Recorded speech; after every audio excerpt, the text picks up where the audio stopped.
Aye, Captain. Hello, hi, good evening, and welcome back to tonight's episode of The Shadow We Fear. But again, it's not The Shadows We Fear. Once more, we are doing the one-shot / two-shot of Fine Dining, set in the Shadows We Fear universe, here in Immersive Realms. As always, I'm your DM, Chef, aka Matt, aka Matt of Power, aka your best buddy ever. And with me are my players. Hello, players. How are we all doing this fine evening? Hello, DM. Hi. Thank you. We exist. We exist, perfect. Apologies, one and all, for us being a little bit late. Tech issues and scheduling is the beast of everything. Before we kick off, Andy, any announcements? We have one new follow on Twitch, and that would be Ali. Nikki, your wife, followed us on Twitch. How amazing! Oh no, well that's boo. Anyways, so on that note, if you've not followed yet, please hit the follow button. Go over to our YouTube, hit the subscribe button, and hit the alert. The little bell on the icon. Hit that so you can see what we're coming up with very soon. Just so you know, we are not live streaming to YouTube tonight, as well as Twitch because technical difficulties. However, I will have the VOD for this up to YouTube tomorrow. So YouTube, hi, it's the future. I hope tomorrow's good. But yes. Now. But apart from that, oh, Hutch is in. Hey, Hutch. Hi, Hutch. Welcome in. But apart from that, responding to my summons. yes, as always, please go to the link tree and the Discord, which I will actually put that in now. Link tree and Discord. Come join us, have fun with us, be part of the community, and all that good jazz. I think that's really all I have for tonight, though. So I will throw it back to you, Mr. Matt. And if you're ready to catch this, 1, 2, 3. We got this time. I don't even know where that went. It hasn't come down yet. Oh well. Okay, that's pretty good. Anyway, we'll find that later. Oh, Sky. Sorry, this is yours. Hang on, where are you? I need to go this way. Here you go, buddy. Are you? If that works or not. Yes, it did. Yes. Well, that immersion broken. Well, that's a clip. That's and thanks for coming to stream, folks. That's us done. We've been immersive realms. But with all that out the way, then let's jump into tonight's episode of Fine Dining. So, our new party has been assembled by a man by the name of Emmerich, who is the hand of the crown. Has recruited our illustrious travelers here for whatever reasons they may see fit on a very dangerous mission to descend into a painting that is actually a pocket dimension. You were warned of a group of adventurers, the Defenders of the Throne, who acquired the painting, went in and then quickly dipped out, and Emmerich himself has informed you that he sent a party in of Pavmar Lines, the Royal Guard, about a month ago or so, and they haven't returned yet, and he fears the worst. Fearing this, he has acquired more muscle in the form of you guys, and has sent you into the painting itself, warning you that you may not return. Upon entry, you found yourselves in a hellish, literally bloody landscape of a large hall dining area. There are 3 doors. One door you entered had a mass of bodies congealed into one creature that attacked you with long, tendrily arms.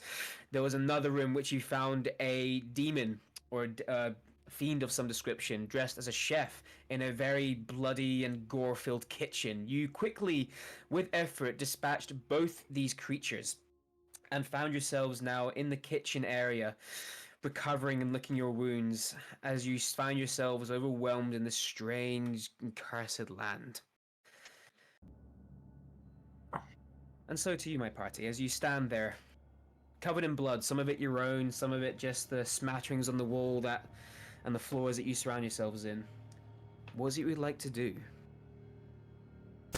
Talking about licking your wounds. Freeland is quite practically licking his wounds at the moment. Yeah. Although I don't think Cow could really reach most places, but he's definitely on his arms and stuff like that, maybe pulling out like some rag that he's kind of strapping up, and he kind of looks every and goes, "I must rest here. Rest before next fight."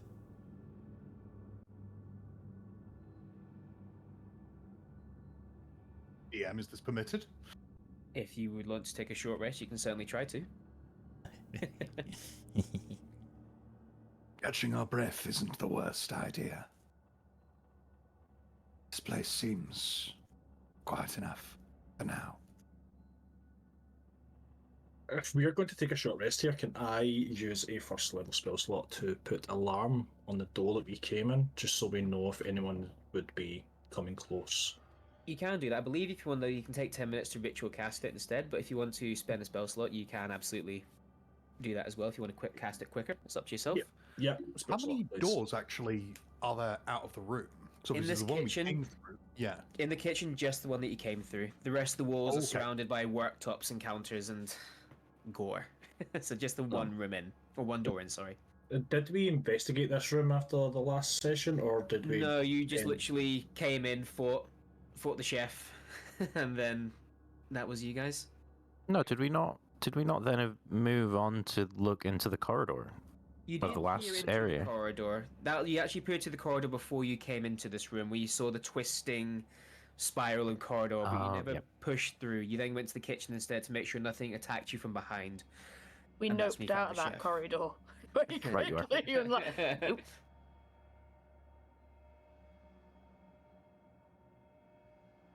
But if you want, you take the 20 minutes, half an hour, however time passes here, and you complete your short rest.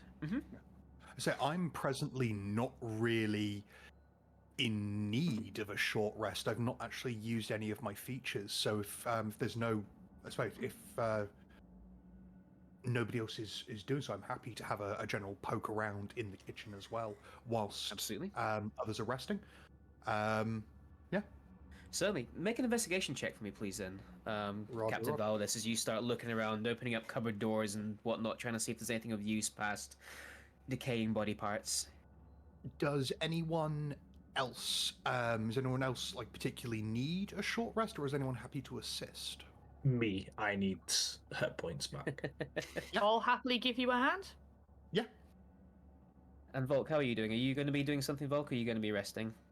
I can't get anything for a short. Can I actually? Get some hit points back? If you, unless you lost any, no, that. That's just yes, I did. Yeah, that's the only thing I can do. Oh, I can use. I will use arcane recovery though. Yeah, arcane recovery should get a spell slot and stuff back, right? Yep. So you basically take the time to flick through one of your books and recharge your mana pool, so to speak. But Valdis and Alarlin, please, one of you make a get face check with advantage, or both individually, your choice, as you help each other. Okie dokie. Mind if I roll shot? Hang on, let me just have a look. I have a +3. I will assist you in that case. I will I assist have a you to grant you advantage. I need something to throw dice at that's not a squishy surface. I did not think ahead. Do I have a 19. 19, very good. Thank you, advantage. It was a 2 or a 16. As- So I will bring you I'll bring you a dice tray. As Alarlin, you're looking around the room, Captain Valdis's eyes, he starts to look around, but their own, not haggard eyes per se, but he's just tired, and he's more looking for like used to combat, where you, being your sort of sneaky in the shadows self, you're used to looking for the more intricate things past immediate danger. So as the captain starts looking, you sort of tap him on the shoulder and make him aid you instead. And as you're looking around, Alarlin, you do, every time you open up a cupboard, you are greeted with either the horrible sights. One time you open up a cupboard and there's just a row of 3 heads that stare back at you, mouths agape, tongues lolling out of them. You push through, and actually I'd like you to do call them find... Headwood and Headwiener, if possible. You absolutely can do that, yep. But as you're pushing through, you do find 2 things that really catch your interest. One being a standard vial of acid. Another one being a standard health potion tucked in the way behind some dried herbs and spices. Well, I'm just going to shove them in my pocket for now. Not a problem at all. You As a pocket result, I them. find nothing of interest. I found this. I shall just hold up. Who's going to be better, hoofing a thing of acid? Because I mean, I can't throw to save my life, or catch. Who's the dex build?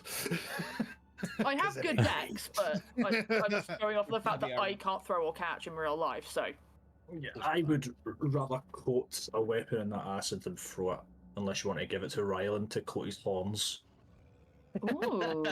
Rylan will look at you and like, no, Smoking. yeah, not putting acid on horns. I'll Are give you a- sure?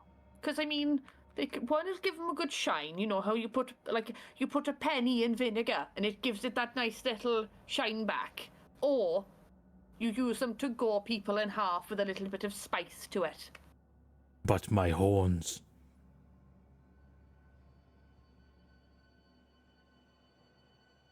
Fine. Fine. Anybody want a vial of acid? She's literally just stood there, like health potions just shoved in a pocket, and she's just like, Do Jack's eyes light up? Yeah. As you're saying that, I will hop, skip, jump, pirouette my way over to you after getting a few heals, take a bow, and retrieve the vial of acid from your hand. I wish I'm gonna take an equally as stupid bow just because I can. Your acid, my darling. Why, thank you, Pleasure doing business. my queen of eldritch horrors. And you walk away. I love me an Well- eldritch horror.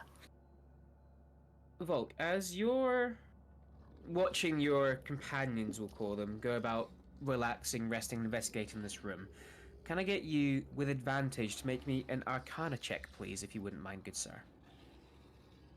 Ignore the monsters you can hear in the audio. Don't know why I that's. They're all in fucking your head. forgot. I forgot my dice up there. Whoops. Probably are. With advantage, Arcana check, please, when you're ready, Thank you very much. with your expertise in this field. Oh. Okay. I didn't even need it. First roll was Arcana.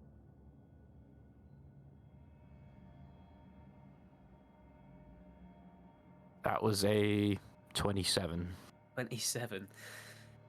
You're very quick picking up a couple of things. Now that you've had that time to not be in grave danger and fight for your lives right now, and you're sitting there gathering your thoughts, again, with your expertise and dimensions and planes and that sort of stuff, you start filtering through your notes and comparing things, your observations. Mainly, the only thing you're really comparing it to is the lack of anything through that sunroof in the dining room, where there was just the empty void before you. You have a feeling that time doesn't behave here as it does in your plane of existence. You feel what are minutes, days, hours, weeks for you are but seconds that pass by in the material plane. Someone who lives here could live here for a long, long time in theory. Valkorus has twigged something, even though he's not here. No, the player twigged something because I'm pretty sure you said that to us before, Matt. The Twilight Company, but they're not here, so they don't know shit. Time passes Shit, I'm weird gonna get here. hold in here, aren't I? And then I'm gonna go back and no one's gonna want anything to do with me because suddenly I'm a haggard little witch. That was just as dramatic as I wanted that throw to be as well. The whole party sort of looks over. Even the dead chef goes, "Oh." So, just so I'm getting this clear, because, yeah, I'll mix that up. Time inside doesn't matter. Time outside, very little, right? Yeah. So you could spend, Okay. like, for example... So like, we have a you could reverse spend interstellar. years here. Got it. You could spend years in here and then emerge, like, 5 minutes later in the material plane from when you entered, sort of thing. So, You Well, can't I be just- sure of the exact equation, per se, but you do know that's going on right now. There's a time distortion. Bulk's just gonna pipe up and just say, I think somebody has set up this place to be a little bit, to be far slower versus standard space time. I could stay here for a very long time and just emerge and be very minimal amount of time outside. So What manner of sorcery could create an effect like that? Would I know that? That's a good question. Anyone with exceptional arcane abilities. Whoever made this is an exceptionally skilled and well-versed arcane practitioner. You'd have to be a pretty strong mage of some sort. Either a wizard or a sorcerer that's probably dedicated a good portion of their entire life to it. And I For what suppose purpose, we I have no know- idea. And I suppose we know what lies ahead of us. Perhaps. Hmm. This place could be an abode, willing or otherwise, or it could be a prison. Great. You've really boosted my confidence in coming into this portrait. Thank you. You agreed to take on this task. Just the Yes, same but as I the didn't rest of us. expect some stupid demi-plane where time doesn't work. Demi-plane? You'd be surprised. Time doesn't work most of the time outside, anyway. What is Lauren time? just looks at you and goes, Isn't that right, DM? Oh god damn "What is it. time? It's that Excuse me, weird darling. timey-wimey stuff." But as we're continuing to speak, would you mind if we get going? I can feel my hair starting to get a lot more grey. And I want to get out of here. Thank you. Well, long rest is completed. You are, Long as rest? when you want, you ready to move? Sure, Short I'll rest, do sorry, long do rest. apologize. No, Short I'll rest. do said long long rest. rest. You said long rest. No, hang on. You did say Disadvantage that for your cheek. you did say that time in here goes longer than it does outside, so a Exactly. short rest would be a long rest. No, short rest. No Be worries. told. Just so you If know, we I have bully you spent enough, you all might b- cave. yeah all but one of my hit dice to get back to Oh, full. did I? Perfect. Yeah, I have 2 hit dice left. Well, you guys feeling a bit more rejuvenated. Step out of the kitchen and where would you like to go? This door, and he picks up his great sword and points to the spinning corridor door. You look before. Suppose, On you go, sorry, Scar. I suppose that would be the logical next step. Mind your hooves. Reelan looks down and kind of lets the blood kind of drip off it a little bit. Mm. For a little bit of resetting the scene for this one, the corridor is not always twisting. It is twisted and is stationary in a position right now. You can hear Right. that perpetual creaking of wood like a ship at sea, that constant creaking of wood being strained.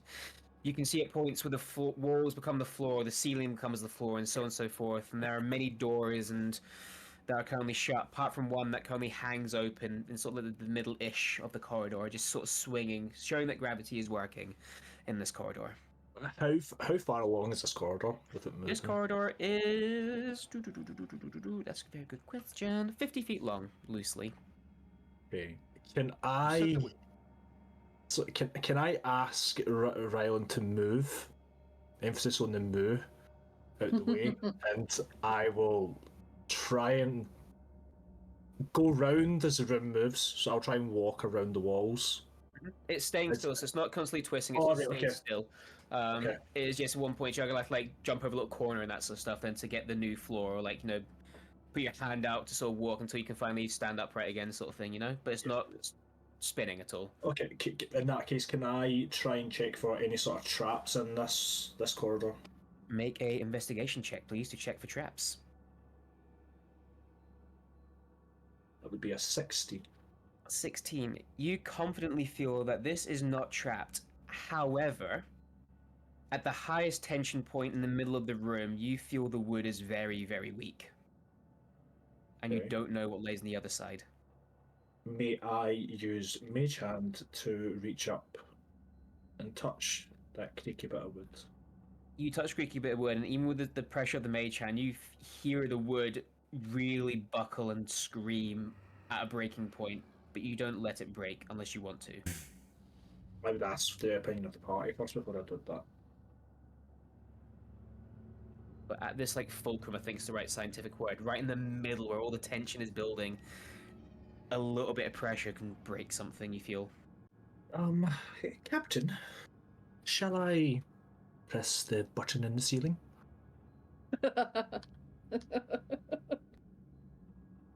You think there might be something outside the corridor?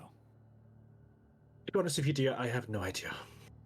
But it is. I will do as you say.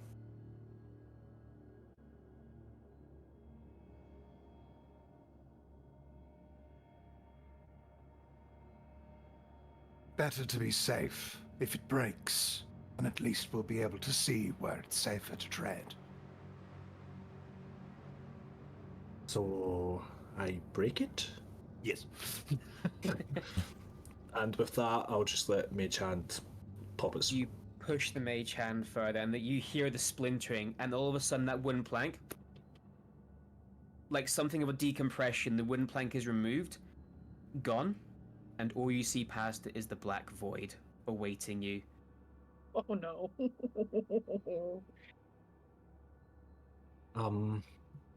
Is the gap big enough for us to move into?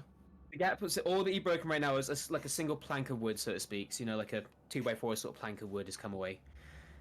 And you can just peer through this plank and just see there's nothing but deep, dark nothing.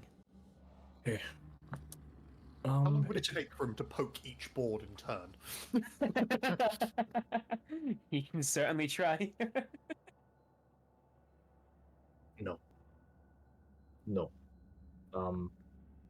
So I take it we go to the next room. Well, getting to the next room, you mean crossing this corridor. Yes. Didn't you say there was doors leading off of the corridor as well, or is it just one where we are and one at the end? So there's, as you sort of say, one where you are and one at the end, and in the middle of the corridor is like scattered where there would be if it was a normal corridor, just doors that are currently shut by the one that is just hanging in the middle sort of thing loosely. But all these other doors are shut. Can I have a listen to see if I can maybe pick anything up? If you go to one of these random doors, just sort of peer your ear against it, make a perception check for me, please. 22. 22. You hear positively nothing. It's almost like keeping it out is these doors are holding back the darkness, holding back the void. One little misstep, and you can be in the abyss forever. And this is where Cowman dies. Okay.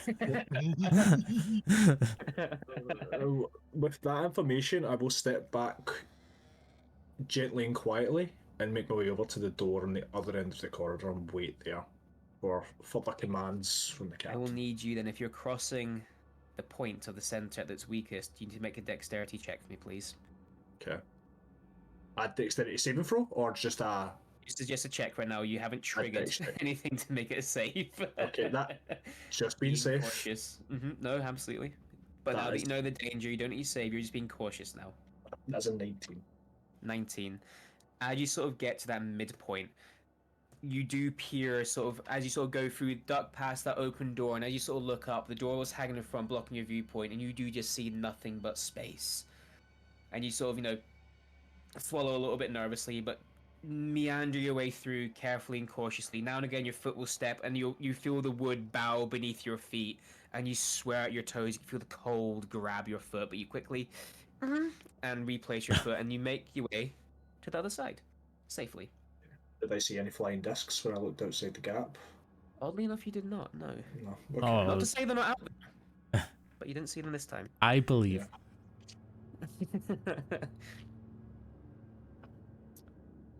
But Silverjack, you have made it across the other side, and the rest of you can see that there is footwork of a careful nature going to be needed in this part.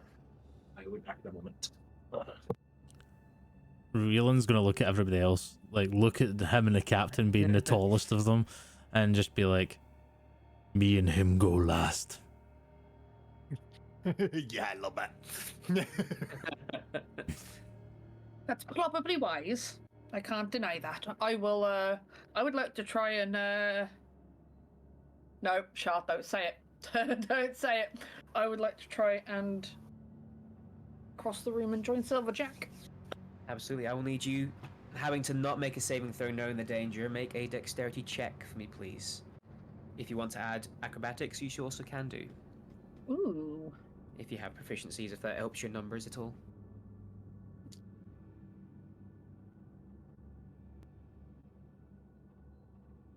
$11. With an 11, Oh, tits. you cross the threshold and you get to that point where you see that door hanging open and you can't help but stare out and you just look into nothing, and it's oddly beautiful just seeing literally nothing. Not even like when you look into the night sky and see stars. This is just an absence of everything, and there's something oddly captivating about it. But then you're very quickly brought back into reality when the plank that your left foot is on gives way and you fall down onto one leg as your other leg is sucked out, still attached to you. I'm not saying it's like ripped off your leg, but you now fall down to the floor, and I need you to make a strength or dexterity saving throw to pull yourself out of being sucked into the void. Oh, shit. This is where I die. I'm gonna go Dex, please.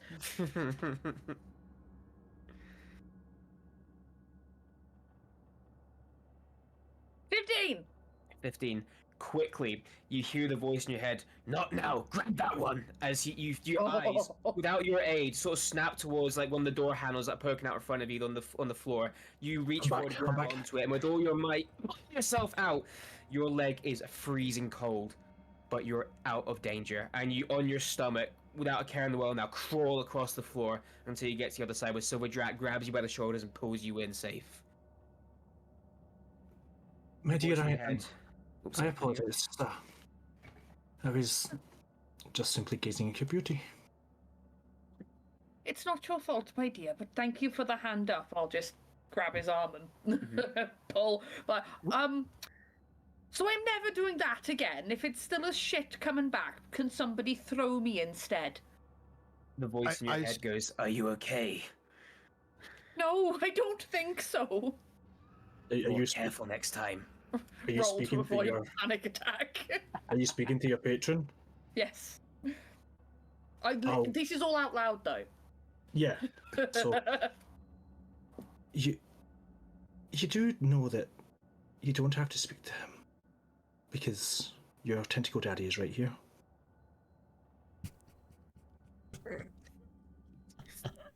She just looks, raises an eyebrow, looks you up and down, and goes, "Okay then. I see how you're playing this." You hear Ryland, Volk, and Captain Valdis. You hear from the chef, "Boom chicka boom boom."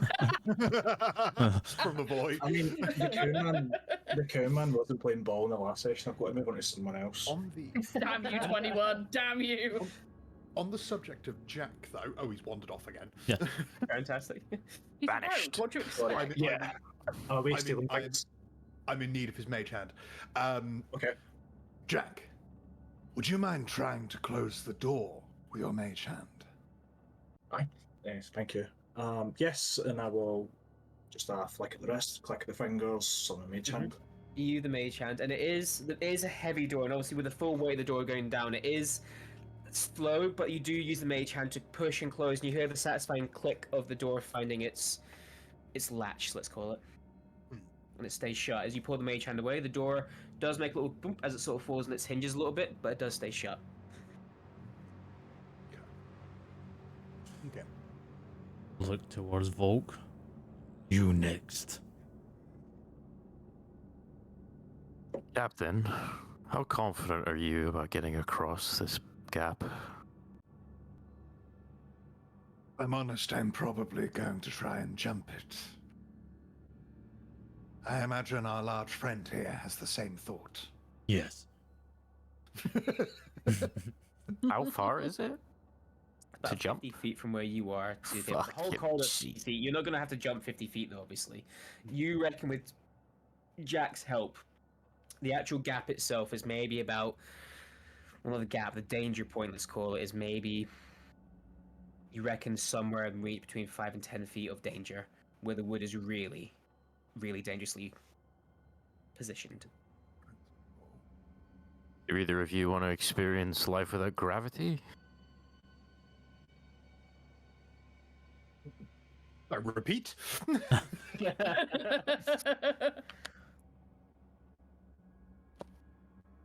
He'll just like kind of like, do either of you wish to fly across?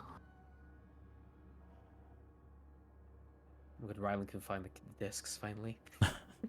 It's processing Ryland's mind right now. If I fly and they fly, can we meet each other? Yeah, it's like a frisbee and a dog catching each other.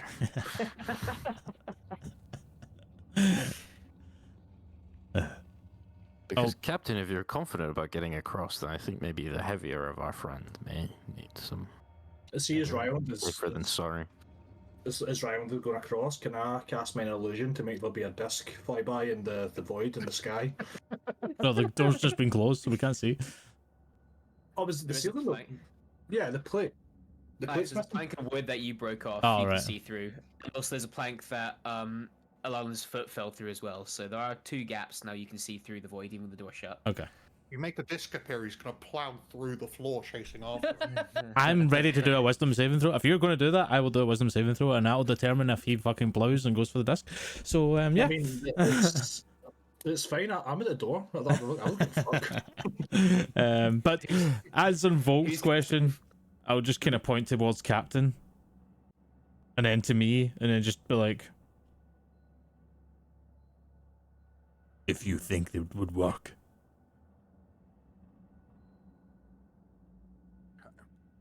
Bulk's just gonna sigh and cast fly on himself. And That's fair. and hold on. Hold on. I don't remember your name, Andy. Reland. For the life of me. Reland, yeah, and Reland. And just give Reland like a little push. Just to see what happens. Undignified move. On the 2 of you guys, yeah? Yes. All of a sudden, Elton John Starman starts playing, as for some reason, this cow just starts hovering in the air. And he's kind of doing the. Just the feet pedaling in the Yeah. air. He's just like kind of like this at the moment. I feel like Volk is like a lot more sort of elegant, just giving him like a little push in the direction that we're supposed to go. You're basically nudging him as you sort of go. You basically push him forward, like, you know, like trying to push a ball through water. You'll push him, float your way over, push him forward a little bit more until you cross the room. As you're pushing me, he's going to turn to you and be like, do you know Flying Disc? This is like what happened. No, I don't know about the flying disc. I just had to double check the SRD. With a 10-foot running start, I can jump 18 feet. Oh, beautiful. So, So literally just you just hit boom, boom, boom. You turn around. Valdez is like sword tucked under one arm. Boom. Superhero landing. and plays again for some reason. As finally the group are reunited on the other side. How long does fly last, by the way, Volk? Is it an hour? 60 minutes, yeah. 60 minutes. Well, No, sorry, 10 minutes. Concentration 10 10 minutes. okay. Well, But I will, as amusing as it is to see a Minotaur just struggle, I will end the spell on him specifically, and I'll keep it on Okay. myself. you'll keep it on yourself. So you're basically just like deliberately just taking it an inch off the I'm ground just at all times. hovering off the ground a bit, yeah. And Very Velan nice. hits the deck with a large thump as he doesn't have a graceful landing. No, not at all. Not at all. Can I attempt to catch you like good at to me in the painting? Good luck. Character death, here we go. If you so wish, you can try and make a strength saving throw to try and catch Reland. I'll do that. Yeah. That's a 16. 16. You don't catch him so much, just like use your full body to prop him upright, sort of thing.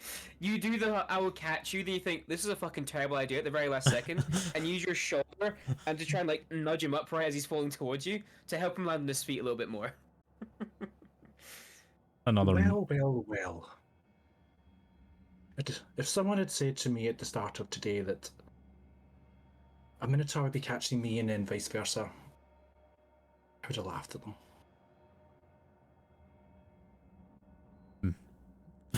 Velan's just gonna look at you again and be like, but you didn't catch me. What would I saw? I'd forgotten about the catch at the start.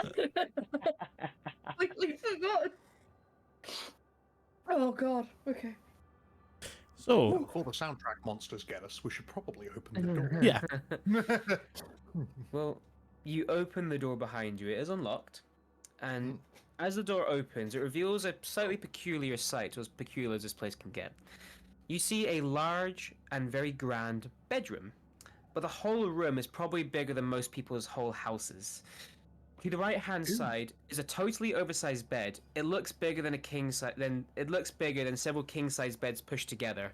It's adorned with what looks like fine silk sheets of swirling pinks and reds. The bed itself, you quickly realize to your horror, is probably not to your surprise at this point, in all fairness, made of interlocking bleached white bones. You see along the far-facing wall opposite you is an entire wall, wall-to-wall, wardrobe with what must be easily hundreds of pieces of clothing, but not all one size. You see a mix of clothing that would suit probably the smaller race, like gnomes and dwarves, all the way up to be Goliath-sized items of clothing. Getting closer, you can see where stitches have been sewn into the fabrics, where you're guessing cuts and gouges may have been made. Excuse me. On the opposite wall to the bed is a large bath, but more like a pool come jacuzzi sort of style, with hot water perpetually steaming off of it. You can see it's made of white stone slabs that create a circular barrier that then sink into the floor. You're expecting, as you sort of peer in, to see a pool of blood, but no, you do see crystal clear water, steaming hot. Resting on the edge of the pool is a drinks trolley that holds several clear glasses of bottles containing various liquids, most of them red. In the center of the room is a large desk with a high back chair on wheels tucked into the side of it. The desk has a couple of closed books resting upon it, and a quill in its holder with an accompanying ink pot, and a clean white empty plate. There is a name plaque made of bronze facing in your direction. It reads the following: Lord Radahn Cardaz. I will pop it in the chat for you guys as well, so you can all have a little look-see doodles. Underneath this name in the bronze text, you can then see this slightly smaller text. It reads Lord of the Feast. Above the desk is a huge chandelier that hangs, calmly holding many, many lit candles on the horns, each of which looks especially like different shaped tiefling horns. On the wall to the right-hand side of you is a large grand door that shines as white of bone, because it is made of teeth that has been smashed together and stuck in place. As you enter this room, there is again random bits of furniture you'd expect to see, like small side tables and comfy chairs. Can I get you all to make a perception check for me, please? Ah, crap. It's a decent I roll. want the tooth door and the bone bed. 19. Oh. 19. 23. 23. I perceive. 18. 18. 15. Very good rolls. 15. Very good Oh, rolls. good Ryland. rolls. 22. Fucking hell. You all notice something. As you're sort of walking in this room and taking the sights, even Jack, you're probably, if you don't mind me saying, caught by the chandelier and, that little sinking feel of just like your people's Yeah. horns. That's kind I'm of in, I'm in fear. I'm holding my horns. I put my hood up to protect them. The rest of you are taking an No. inventory and sights, but then you guys hear something from under the bed shift. Just great sword out. Sing. So glad I didn't do what I was planning to, which was just run and belly flop onto the bed. I have at no point put my sword away. Sure. Can I cast Mage Hand to lift? I'll put my hand under the bed to tickle whoever's under there. As you cast Mage Hand, make an attack roll for me, please. As you sort of just swat the Mage Hand from under this pretty large bed. You gotta put your toes under there, man. I gotta that's tackle all an right. Eldritch Horror. Mage foot. That's a 5. 5. You swing your Mage Hand along, but you don't feel an arcane connection as it hits something. Nothing calls out as it's been hit.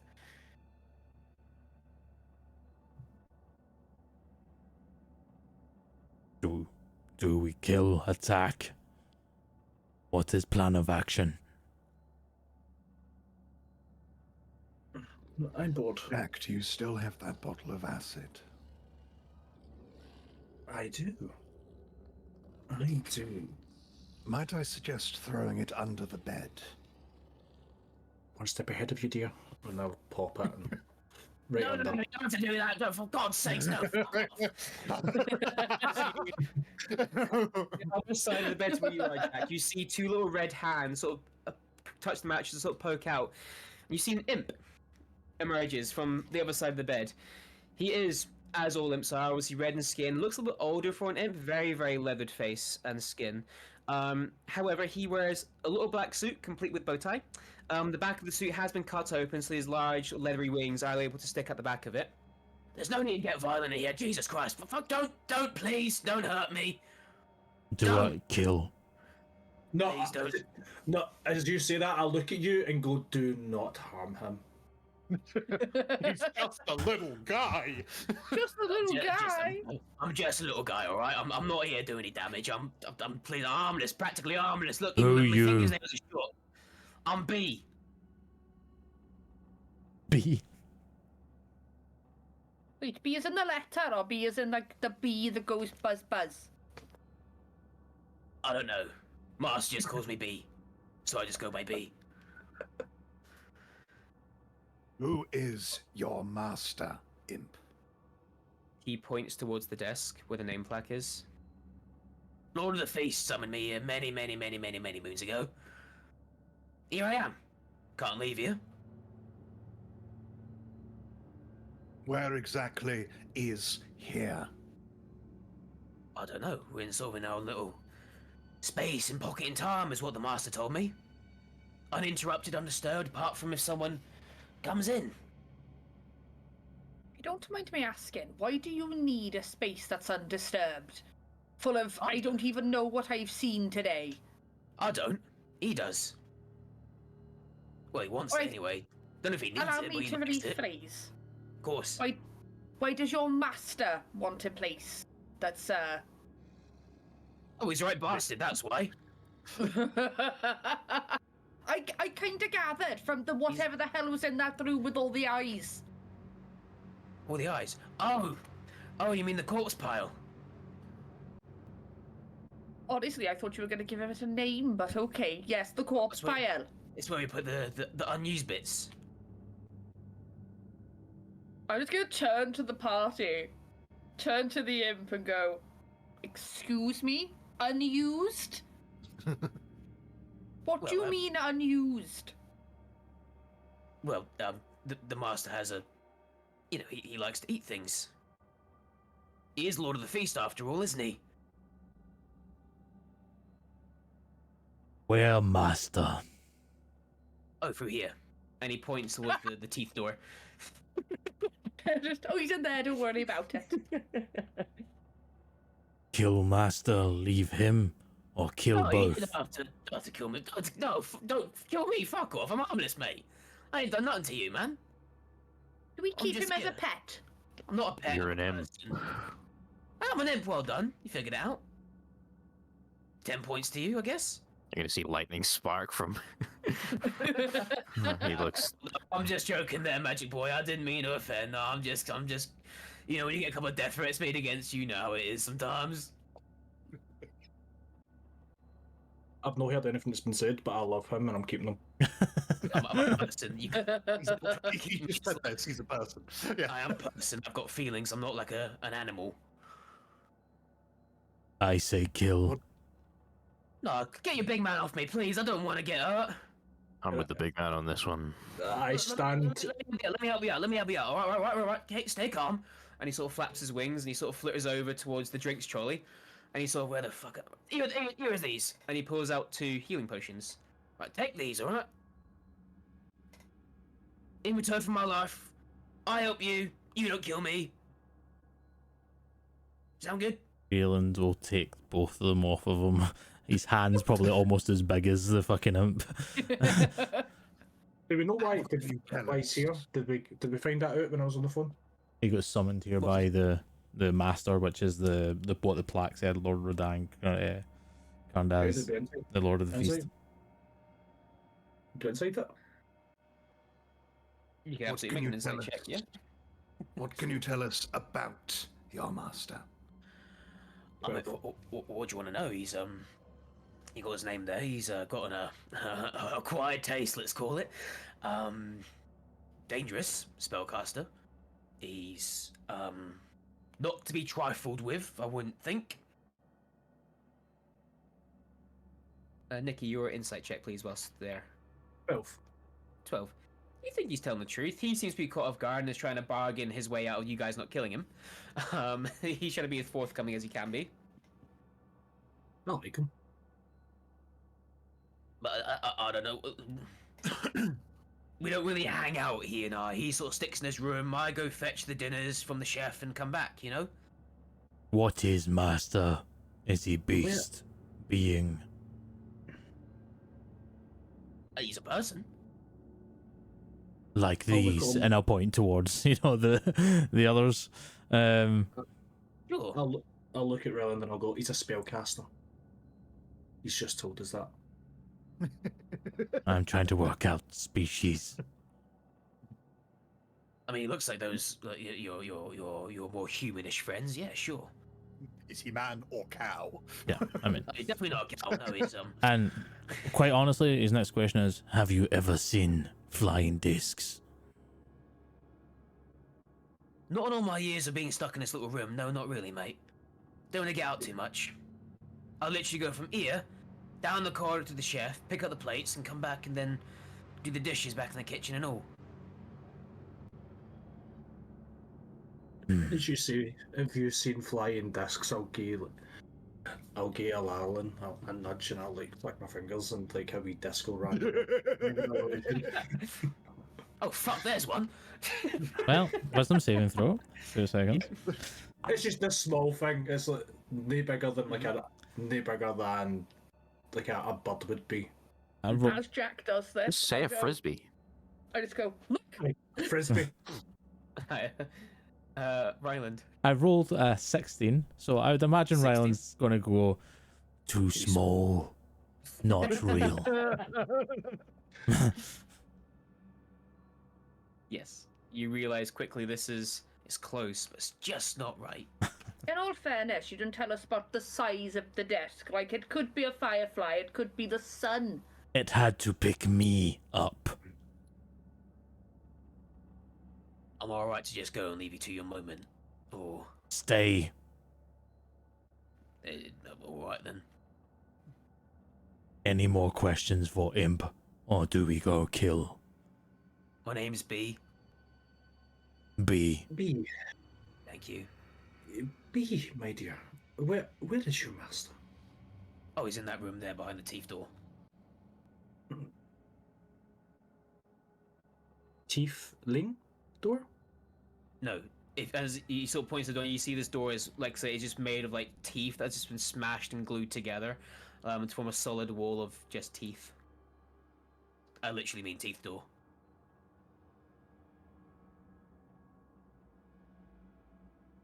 Quite little translation, really. I'm quite, it is what it is. Say what you see. Captain? Advice?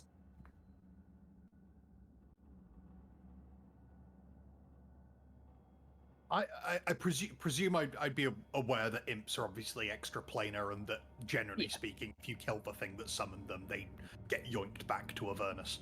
You 100% know that, yeah. You've dealt with enough demonic incursions in your time now and again. He's been friendly enough. If we kill his master, he'll be dragged back to the hells where he's from. Do you know what? Actually, we could stretch my wings. In all fairness, I'm not actually opposed to that. Do you know if I keep the suit, or do I not? I'm going to actually raise an eyebrow to Volk. You can't actually see because I'm still wearing my helmet, so I.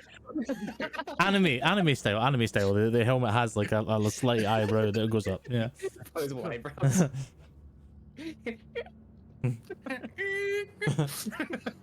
It's another thing for the list to draw.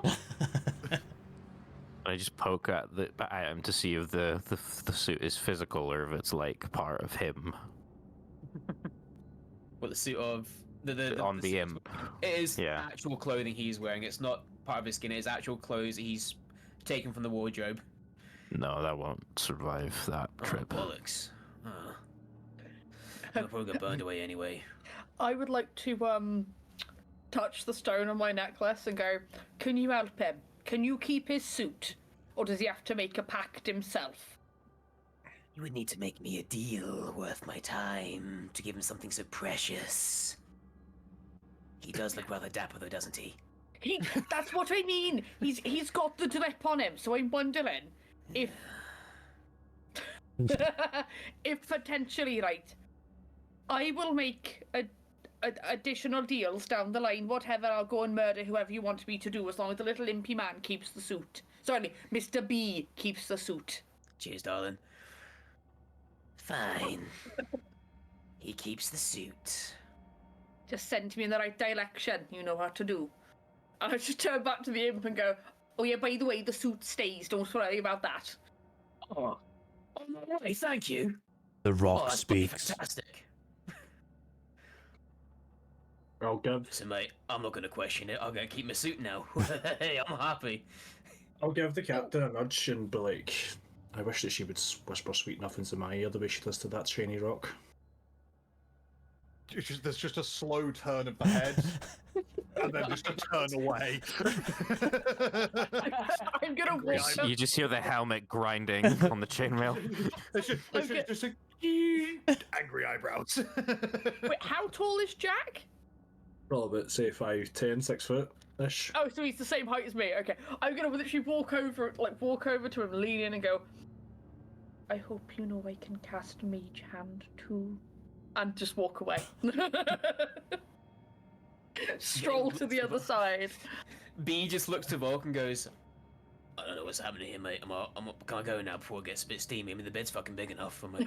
I mean, Wait, Just does the boat he then looks- go? fucking annoyed at the ink, but he just like, just go.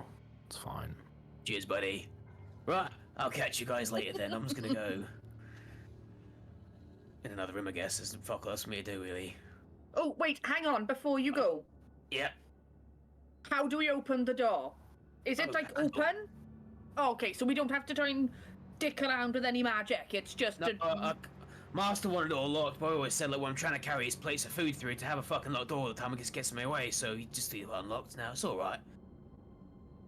Just, when you're in there, don't look at the mirrors, alright? Can I insight check that? Make an insight check, yeah? Thank you for the tip. Oh, you're welcome, mate. Anytime, really. Yeah, that's an 8. 8. I do feel we should apologise a little bit. Before you go out there, if you're looking for the chef man or the pile of corpses, they are now just corpses. Oh, you killed Drath. He was lovely, he was. He He did try started and it. punch our cowman. Tell you what, have you heard his sweet songs? They were so lovely. I could just sit there for years and just listen to him go. Never shut up, he did. It Oh, sounded I'm gonna like make a- me. I'm not going to finish that sentence because that is No, cursed. probably should. Alright, though, but I'm gonna go hang out with him and just say his my goodbyes, I guess, and then I'll let you guys boogie on, do what you need to do. Aside from the mirrors, Uh-huh. is there anything else that you can think of that might help us? I mean, if you are gonna go meet the master, I'll just be on your guard. Be very careful if you are gonna try and. I'm guessing you're here not to make friends. At the end of the day, Indeed. I wish you the best. I've never seen him fight. I've always been told to close the door. Have you ever peeked? No, but I've heard. Sounds very wet. Oh boy. He sort of looks at Jack. He's a sauce wizard. It's the only explanation. I cast ketchup. Yes. I cast a magical clever. Lord of Hines. Right, I'm off ski. We'll Been a catch you in pleasure, the mate. nines. Hey, see you there, darling. And with that, he sort of flaps his wings and he sort of floats on out of the room. As he goes to float, like goes out the room, Raylan's going to turn to Silverjack and just go palm him the one of the potions. sexy man and wizard man. And I'll pass over the 2 potions to you two. As you do that, I'll like snuggle into you, and I'll go, number 21. I knew I would have your heart once again. I use my elbow to keep space. Just like this. I'll just like a little thumbs up.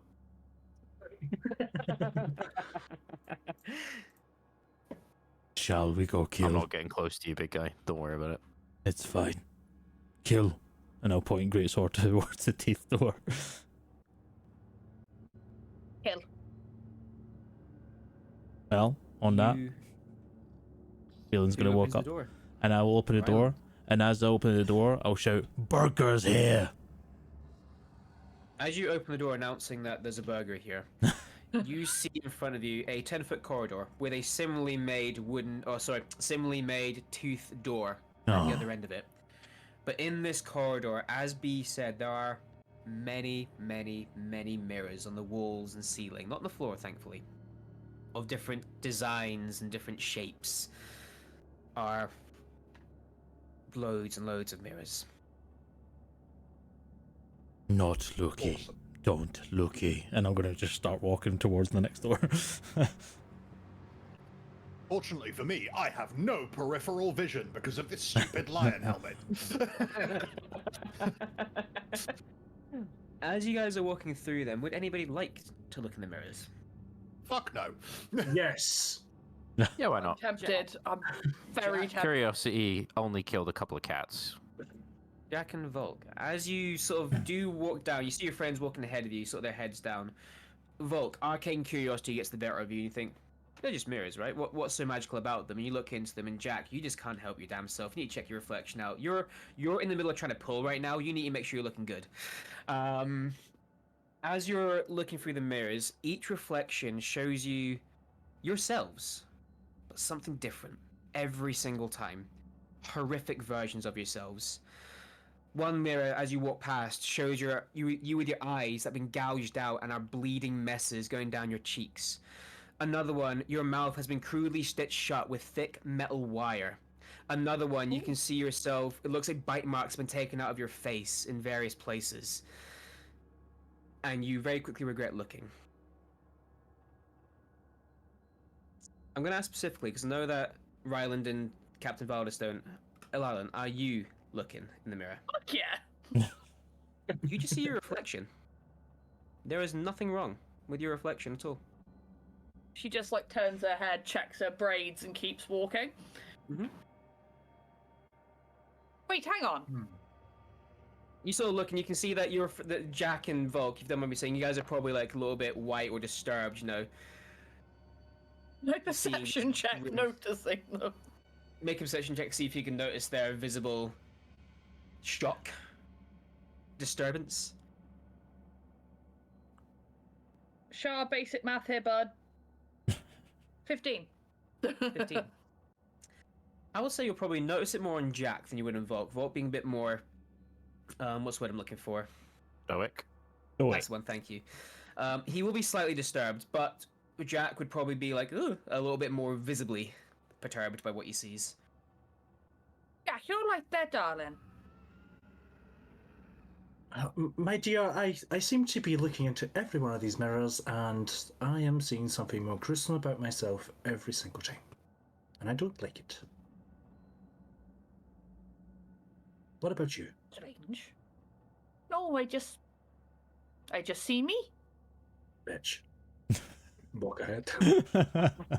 She will literally give you the most shit-eating grin she can muster and just walk away. You guys make it to the other side, though. And so, again, only a short 10-foot span before you get to the second tooth door. Again, Veland is going to open the door, and this time he's going to shout, "Burger's here with cheese." You open the door to see another... No, you don't. Just build up the burger. Lettuce. What you see before you, as you open this toothy door, is almost to what you came in beforehand. The very, very first room is a large, grand dining room opens before you with a large table, the long length of it facing towards you. From end to end, you'd think it's about 20 feet or so. The table has been covered with fine pink linen that reaches down, just brushes the floor with gold-trimmed tassels. The table has been laid very, very neatly, almost expertly, with empty starter plates and cutlery to accompany it. But the center placement that faces you is currently being used. A large, fancy soup bowl filled with rather thick and chunky broth is being stirred by a fine, gilded silverware, which is being held by a pale hand. You see a familiar face looking back at you, with thin, cracked lips. The face of the man in the painting you entered through. Greasy-looking, slicked-backed hair thinning rests upon a gaunt and pale head. Sunken eyes are almost black, study you as you enter. A pencil-thin mustache sits upon the top lip, so thin it almost looks like it's been drawn on, rather than being a piece of facial hair. He wears a dark red suit with black buttons on the jacket. As you look at him, he removes a napkin that's been tucked into his collar and he dabs the corner of his lips before neatly folding it and placing it upon the table to the left of his bowl. You see the chair upon which he sits is more like that of a small throne, a bronze metal chair with red cushions matching the other chairs of this room and the one that you entered in beforehand through the skylight. But this one has a higher back. Upon the top of the chair, where it comes to sort of apex, if you will, there is a withered and gnarled leathery hand stuck in a position of pain like this. Outside of him, looking around the room, some of you might have been taken into other sights. For example, you can see the drink horns that are set across the table now appear once again to be shockingly tiefling resemblance in their nature. There are toothpicks across all the cutlery that seem to be made from orc teeth. On the wall to the right is a bare wall that has a skeleton that's been pinned against it. Humanoid in shape, posed in the way that mummies would be, with their arms folded across their chest. But this one has large skeletal wings like an angel spread either side of it. To the opposite wall of that are shelves that hold many herbs and spices at quick glance, and a trolley that holds clean plates stacked high. From the ceiling is a mummified beholder. There is no central eye, and the eye stalks have been posed and pinned outstretched to hold large candles that illuminate the room. I appreciate the decor. Yes. It's quite nice. Taste. Yeah, I'm in. As you guys enter, well, that's sorry. I'm kind of into the beholder light. Like I'm kind of thinking, I was like, how can I Right? make That's kind of sick. I'm gonna make that on Etsy. And the But as you paper mache, enter- you can do anything. As you enter with the call of Ryland, saying Bergwood Cheese is here, I say this, who you presume to be Rodridan Karndaz. Well. Some new and exciting guests have been foolish enough to brave my halls and find me. Should I be flattered or concerned at your presence here? You look better in painting. I must say I did hire quite the artist to capture my good side, no? I must say, though, you do quite look tasty yourself, actually. Try me. I think this is what he's intending. As he says that, I'll stand in front of him going, he's mine. Oh, my dear, you'd have to learn to share in this house of mine. No. Everything you see before you is up for grabs. I have the chandelier. No. Then it's That not was one of- everything, is it? To me, it is. Maybe you need You to see, I have understand. been fortunate enough in my long years of life to sample some of the finest delicacies this world has to offer. Sweet treats, rare wines, and, fine meats. Yet my taste buds do say there's one meat above all else that is simply eclipses all the other ones when it comes to a fine taste. The catch is that meat is most difficult to procure. No, pardon me. Please forgive me, procuring it is actually quite simple. All you need is, like any other good meat, a sharp, delicate knife and a steady hand. The issue more lies with its consumption, which is considered, you may say, distasteful. However, We do find ourselves locked in my private domain, with no prying eyes, and you have just presented yourselves upon me on the perfect silver platter. Shall we eat? And I'd like you all to roll initiative, please. Hell yeah, let's go! Jesus Christ, that was loud. I was just gonna try to figure out what his age was, but fair enough. You can do that in a wee minute if you want to. Only if it doesn't take. Well, I mean, There you for, go. I've just used I up got all bonus of my luck actions. for the evening. So bear with me. This dice I is think shit. to add my int is ridiculous. Anno and Nikki, That's by the just way. ridiculous. Nikki, you're not so much versed on this, but the angel wings fucking caught me, brother. We've been looking for angels. Anyways, as Twilight comes in. in. Would that And be the then- delicacy that's hard to procure by any chance? I think it just means flesh. Yeah, I think he just means meat. Yeah, Yeah. Cannibalism. Small people. people. In fact, frowned upon in most He societies. just wants his boys, you know. Wait, that sounds really bad. Bro just wants to eat Conversation. a specific part of said boys. Eat that dick. I mean, fucking Jack can offer him. I'll save us all. I'll offer myself if he wants that specific part. Well, starting from Daddy, this no! Daddy, yes. then, Volk, can I get your initiative, please, sir? 26. Ooh, 26. nice. Ryland, 17. 17. Jack, I got a 17 as well. 17 as well. I'm gonna So assume Jack will go first. probably. Yeah. Alarla, my dear, 10. 10. Oop, no, 10. And Captain Valdis, your initiative, please. As I said, using all of my luck for the evening with a natural 20 for a total of 22. Perfect. Good. Right, let me organize this all up then. Bear with me. Watch me miss Good initiative. everything for the rest of the session. Watch me whip, watch me nay. I don't know why that came Actually, to mind, here's a but apologies. question. Do not 20 supersede higher rolls Not an Not initiative. for initiative? Yeah, okay. I No, thought not so. an initiative. It's still very interesting. close. I just, yeah, I'd never thought about it. The way There's I always some rumors about that, but yeah. It's only Yeah. attack rolls. Yeah. It's only attack rolls. but it's saving- an automatic. No, saving throws as well. Saving Not saving. Do actually. Sorry. Yeah. does it not? Yeah, savings and attack rolls. Yeah, the way that I work in Roll natural it. 20 at my table would be if you roll a nat 20 initiative, you can pick wherever you want to go in the order. Ooh. And, Ooh, I like and as a niche one, if you roll natural 20 on a death saving throw, you get 2 successes. Yeah, I did And that same as is well. true of a natural 1 with 2 failures. Yeah. I mean, obviously, You do the official rules is if you roll a natural 20, you come up to 1 hit point and you're alive again. But it's pick and choose. Now let's Is say it? this. Yeah, Is it? yeah. Yeah, Okay. that's the rule. You're stabilized, I'm and still running some a 3 some people choose to basically mean that you're awake as well. But that's DM's choice. But, sorry, Mad. Nothing to apologize for. I'm going to be sorry in a wee minute. As he finishes his speech and he begins to rise up from the table, all draw your weapons, get yourself into battle poses, ready for this fight. As he begins to stand, you realize he's rising higher than his legs should naturally be allowed to take him. He rises up past his chair, his legs coming up from the table to realize they are not legs at all.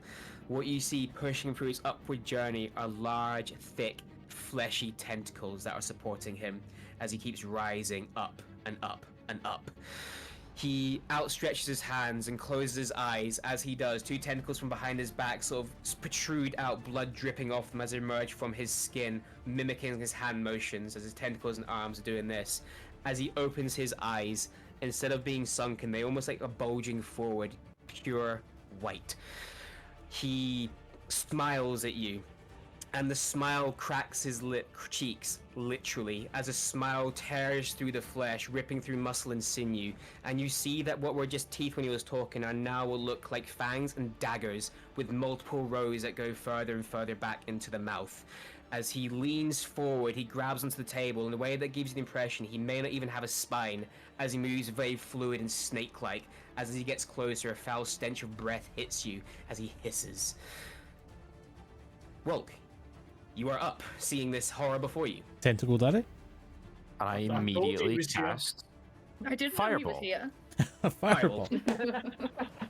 Perfect. Dexterity saving throw from himself, then, yeah? Yes, I believe it's Dex. Yeah, it should be Dex. I think that, yeah. That would be a 18 for his dexterity saving throw, good sir. Yeah, that passes. Perfect. You still take half damage though. 8d6. Nice. Let's kick this off right. Give me just a minute. Boom. I will say from the initiative order, just in case we need, Valdis, you are next in the initiative after Volk. Yes, sir.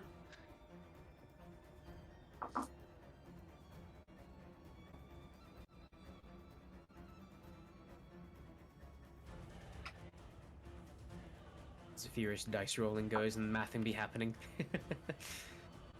Query, how big is the table whilst Anno's rolling all of his dice? 20 foot long from end to end, about 5 feet wide, and the length along the side of the table is facing you right now. 28 total fire damage, so that's halved down to what? To 14. Perfect. Yeah. I should probably write down his HP down here. That'll be handy to give him back instead of going up and down, up and down. 14 damage. Nice. As you see this, probably some form of eldritch horror emerging down before you, you just sort of fireball into the room, going past your friend, staying behind them, as all of a sudden, this large explosion rips through the room. What isn't flammable doesn't catch fire. Don't know why I said that. What is flammable, though, sort of bursts into smaller flames, quickly extinguishing themselves out. As you see through the smoke, the creature, Lord himself, looks back at you as Lord of the Feast hisses in your direction, Volk, eyeing you up with hungry eyes. Will that end your turn, good sir? Could I use my bonus action to try and guess how long he's been here? Sure. Make a... This will be like another Arcana check, please. Sort of with your knowledge of how this place works and looking at him and what he Oh, can that's a nat ascertain. one. Yikes. Nat one. You are to, like, fuck this, there's more pressing matters at hand right now. Fair enough. Fair enough. Well, Well, I want it to be interesting, but yeah, alright, fair. No problem at all. Ending your turn then, sir? Yes, that'll end my turn. I take it just for, like, you stand like the back of the pack sort of thing. I'm going to assume being a wizard. Yeah, I just lobbed a tiny little fireball over people's heads and it explodes massively. Perfect. Valdis, you are now up, and Jack, you'll be afterwards. so, how you described it, we're basically at the opposite end of the table from him. He was sat at the Yeah. head, and you said he's like basically like leaning down now over the table towards us. Absolutely You said, correct, yep. you said it's about 20 feet long. Correct, yep. I want to basically charge and shoulder slam the end of the table with my shield. Oh, you're trying to push it. Yeah, I want to. I want to see how far I can move the table, and whether or not, given that it's going to hit him in the midsection, if I can move it, whether or not I can knock him under it, or to try and do something with the table. Perfect. In that case, yeah, make a strength check with athletics if you want to, if you have any bonuses in athletics to boost you, as you I shield certainly do. bash hard. Come on, that is going to be a 16 plus 7 for a total 23. 23. You indeed shield up, head down. You put your forearm against the shield as well to give as much brace as you can. As you crash yourself into the table. Roll me... First of all, roll me a D100. Ooh, okay. Make it interesting. 50 or Spike. below. 50 or Yeah. below, he goes under the table. Above Ooh. 50, he goes over the table. That is 45. 55, he gets knocked under the table. As you slam this thing into him, and he does, like, you see the flash of white in his eyes do go wide a little bit, caught off guard by this motion. I will let you roll for damage. I'll say for a heavy fucking table like that, I'll say a D12 plus your strength modifier of damage. Oh, yes. As you Thank you, slam this Jack. table into him. I'm a generous DM.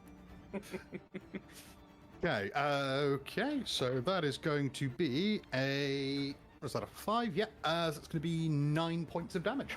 9 points of damage as you just sort of slam this table hard into it, and you do hear this sort of high-pitched squeal of nothing that a normal man would actually make, sort of things. This animalistic squeal of surprise as he goes under the table. You see a mass of tentacles flying out from either side as he is knocked on his back. Let's go. I'm not going to be able to make extra attack on that, am I? No, that was your action to do that. Yeah, Yeah. bonuses, but yeah. Absolutely fine.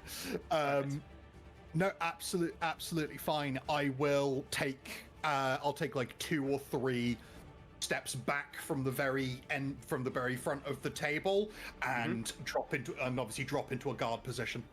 Fantastic. Is that end your turn, good sir? Yeah. Yeah. Yes, indeed. Brilliant. Starting before we get to Jack, it is the Lord of the Feast's turn. He will use half his movement to sort of roll out from under the table and stand up, looking at all of you angrily. He is going to use his bonus action to look towards you, Captain Valdis, and he is going to use his ability called Hungry Eyes. As he stares at you, licking his lips, but the tongue goes all the way up to almost the ear where how far back the rip has gone as he looks at you. He is then going to move forward 20 feet, and then he is going to make 3 attacks against... He's going to make 2 tentacle attacks against you, Captain. No, I'm telling completely lie. He's going to make 1 bite attack against you, Captain. He's going to make then 2 tentacle strikes. One is going to go against Alarlan. The other one is going to try and hit the squish wizard at the back who just exploded him. So reasonable. What does the Hungry Eyes thing do, by the way? Oh, you'll find out, good sir. It causes magic between you and I. Sorry, I've been repressing that this entire time. That's been a mate as well. So, with the 2 tentacle attacks, we'll do them first. So, against you, Alarlan, first up, if you don't mind. Oh, yeah, I can. That is going to be a... I should get a better d20. I can't see this light. What was that, though? Why can't I do basic maths? 22 to hit. Yes! You take... Not the best. You take 7 points of bludgeoning damage as this large, squishy, somehow sweaty tentacle just slaps itself into you. The other one against you, Volk, is going to be a 18 to hit, please. Yeah, that hits. Fantastic. Same thing against you. Much better roll, though. A 14 points of bludgeoning damage. As this one basically grabs you by like the upper torso, and instead of actually doing damage, it slams your head into the wall before the tentacle retracts, and you sort of see white and as a gouge opens up across your forehead. Against you, Captain, the creature leans down with its wide mouth and tries to bite into your armor, trying to hit flesh for a 17. Not even close. No. As you see this creature run, again in that brace position, you sort of hold the shield up high, and you can just hear scraping as it's trying to eat through your shield. It is that hungry and determined to try and get through. But you feel its gaze is still upon you for some reason. Even though you're blocking line of sight, it sees you, and it wants you. Not in that way. Okay. Ending its turn. Jack, you are up with Ryland on deck. Take it I've got my allies within 5 feet. You 100% do. Yep, you have literally the captain being assaulted by the creature right now. Yep, so I will take my action to stab Brilliant. our host. Our lovely host for the evening. Within 18. Hits. Good. We have a baseline. Yeah. That is 23 points of damage all in. That's including sneak attack. And bonus action, I will disengage and attempt to run and hide under the table. Oh. Perfect. Make a stealth check, please, to try and hide from the creature. Okay. That's a 24. A 24. You feel like you have come in and slashed, but it is almost like to its own fault, focused that much on your captain right now that it doesn't notice you sort of skulk away after dealing a catastrophic wound and hiding under the table. It is got that primal hunger like a shark to blood in the water. It is focused on the captain right now. And I'll let my Ending your turn, Jack? Yes. Perfect. Roland, you are up. Ryland is going to use his bonus action to, guess what? He's going to disengage. Raj. Look for. Is he going to look for flying discs? And again, Ryland's obviously the count form essentially, but you start seeing parts that look more bearish as he does. And you see these kind of eyes go kind of more yellow than the kind of hazel brown that it usually is. But he is going to use Captain as a stepping stone and jump off of him and basically power bomb the fuck out of Having pushed back the attack, Valdis hears the pounding of hooves Boom, boom, behind boom. him, drops to one knee, locks his shield into his shoulder. Yeah. Go for it, and you sort of springboard your friend up. Yeah. And then I'm just going to come down and do my attacks. Now, I am not going to do Reckless right now, but I am going to use Great Weapon Master. Fantastic, good to know. So that will be, so that's 20, dirty 20. Yes. And I'll do the second attack. Not as good, don't think that's going to hit with my Great Weapon Master. That is a 12. I will miss, unfortunately, the second attack. No but worries. You do still get one true strike through your first as you scream down from the air. Also, Volk, speaking of, can you make a concentration check for me, please, for your flying? That's another nat 1. Okay, that dice is going to jail. You go from being Damn it, 5'7" to 5'6" again. Aww. It's just real life, it sucks. 29 points of slashing damage. Fucking hell, from the one hit only. Brilliant. Yes, that is why 29. Great Weapon Masters. Broken. But and with that, as he's coming down with the sword, we'll slashing through the first one and then trying to drive the sword into the second one. We'll say maybe a tentacle manages to kind of deflect that a bit. As he's driving with his sword, he would like to drive with. Wait, actually, can I do that, or is that a bonus action? 2 seconds. First time playing a Minotaur. Immediately after you hit a creature with a melee attack as part of the attack action, you can use a bonus action. I can't, so I've used bonus action to rage, so I can't do that. So that ends my turn. No problem. As you sort of stand in front of this creature, your anger fueling right now. Not that you don't know the danger, but you're overcome with your rage to see this eldritch horror before you and its terrifying visage. Alarlin, you are now up, please.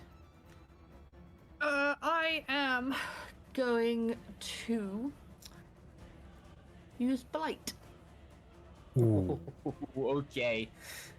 Hit Could me with it. you please make a con saving throw? A Constitution saving throw, you say? Cool. That would be a 13. Yeah, that fails. Yes. Hurt me. 8d8 That'd be real necrotic damage. I need to either roll a whole bunch of dice individually. Would you like help? No, it's fine. Where is the fuck it? I'm using Beyond.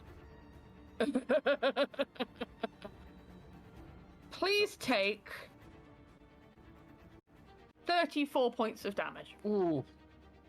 Jeez. What does it look like when you cast the blight upon the creature? I'm trying to think what it would be coming from my patron. Mm-hmm. You know what? For the sake of it, it's tentacle. It's tentacle versus tentacle. They are like a sickly, like, almost look like mottled skin. Like, they look like the skin of somebody who is about to die. Mm-hmm. And they just whip. They whip in and collide hard with Lord Radan as he yells out in there's no two ways about it, agony, as you slam into him with these impressive attacks. His eyes momentarily break from the stare of Valdis to look at you and glare before he goes back to his looking at the captain again. Damn it! That was a fucking good hit. Ending your turn, Lalin? Yes, I am the only one with the tentacle daddy in this house, and I will take no other. Just the patron goes, please stop calling me that. First it was Tentacle Daddy, and before that was the Bad Dragon. Don't do it again. Ending your sorry. turn. Volk, we're back up to the top of you. Your initiative now, sir. Hmm.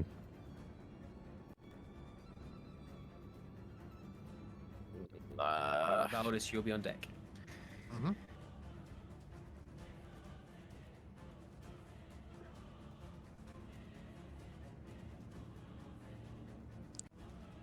I'm gonna use momentary stasis. Please explain. Ooh. I can use an action on. Is it a large or smaller creature for one? This is a large creature. Okay, that's fine. He has to make a he has to make a con saving throw. Okay. If he fails, he's incapacitated. His speed becomes 0, and he cannot take actions until he's damaged or comes back Oh. round to his save. Oh, So he's okay. frozen in time, literally, Chrono until Wizard. something wakes him up, basically. Interesting. Let's see here. A Constitution saving throw, you say? Mm-hmm. That will be a 16. Meets it, beats it. Damn. Ah. Okay, that's fine. Funny. That's alright. As you cast a spell, you can see it takes a hold, and time does seem to momentarily grip him before you sort of have that moment like, is he frozen? The eyes sort of flick towards you. I'm the only one who plays with time here, boy! As he breaks free from your grasp of the arcane power and stares at you before going back to Valdis again. Nice try, though. That was fucking cool. Chrono Wizards are cool, man. They are. They're fucking. Fucking love Chrono. I've never actually played with them properly, but they look so cool. I've never actually had them in my party before, so this is awesome. You're welcome. Anything else you'd like to do, sir? Any bonuses? I will check. Bonus. Bonus. But I think this is definitely going to be an action. Come on. Yeah, it's an action. Okay, I'm just going to move further back. Not where I'm alone, just closer to somebody within maybe 10 feet. Cool. No, not problem at all. So I'll probably say that it'll be you and Alarlan at the back right now, with Valdis and Reland in the middle, and Jack at the far end of the room, let's say, under the table right now. So you be next to Alarlan out of the way. That works for me. Trying to keep safe. Ending your turn, though, we now come back to our good Lord and Savior. E. Hey, what about my turn? I thought Valdis Oh finished. shit! It's Yeah. No, you're completely right. My apologies. I'm jumping the gun. Valdis, you are up. My apologies. Sorry. Yeah, our good Lord and Savior. Thank you very much. So, query before I take my turn as well. I assume all of the dinnerware that was on the table is now on the floor and ruined. Yes, 100%. Yep, his bowl, chunky soup is on the floor. Outstanding. Yeah. Okay. That pleases me greatly. So, as his eyes flick over to Volk, that's when I dart in. You say mistake, and I'm going to make the infernal iron longsword, the sullen, smouldering edges of the blade blaze into flame again, and I'm going to make 2 attacks against him. Beautiful. Do it. Oh, that is not good. That's really not good. That is a 14 and a natural 1. Ow. Unfortunately, the 14 does miss, and with a natural 1 as well. As you say mistake and come up and try and slash into him, your first strike, he dodges out of the way, and then as you come to go with the second one, he grabs you by the wrist, not restraining you, it's flavor text, and he sort of pulls you up in front of him. His face meets yours. Your mistake. I am going to use my bonus action to punch him in the face with my shield. Shove. So that is going to be obviously my athletics contested by it's going to be contested by acrobatics or athletics for him. Okay, he will choose acrobatics actually. That is going to be 23. 11.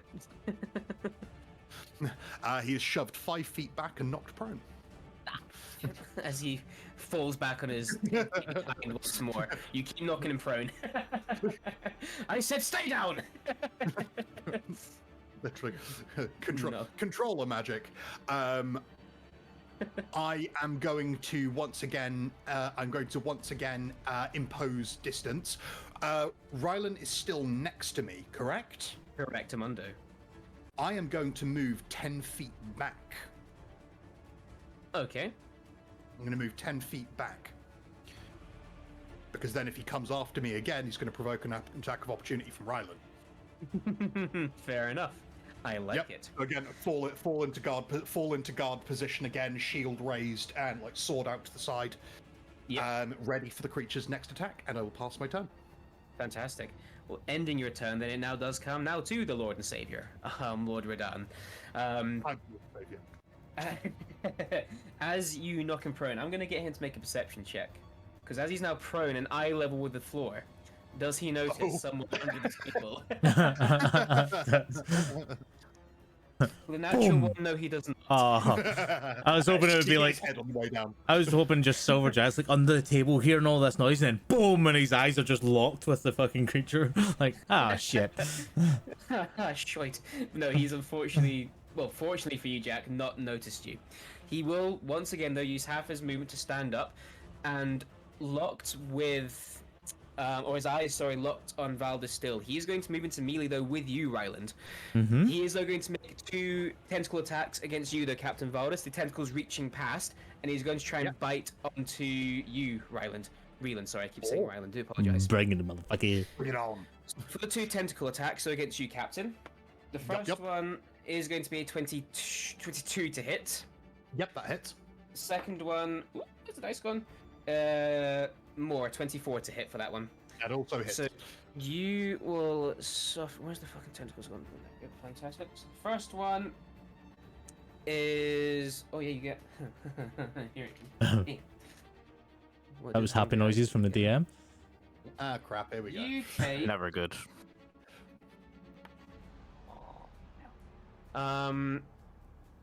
Basic maths. 16 points of bludgeoning damage, and 6 points of necrotic. So 16, 22 total? Yes. It's 2 total, yep. The second, well, that was the first attack. The second attack. Oof, okay. Is going to be, 13 points of bludgeoning. Yeah. And 3 points of necrotic. So further 16.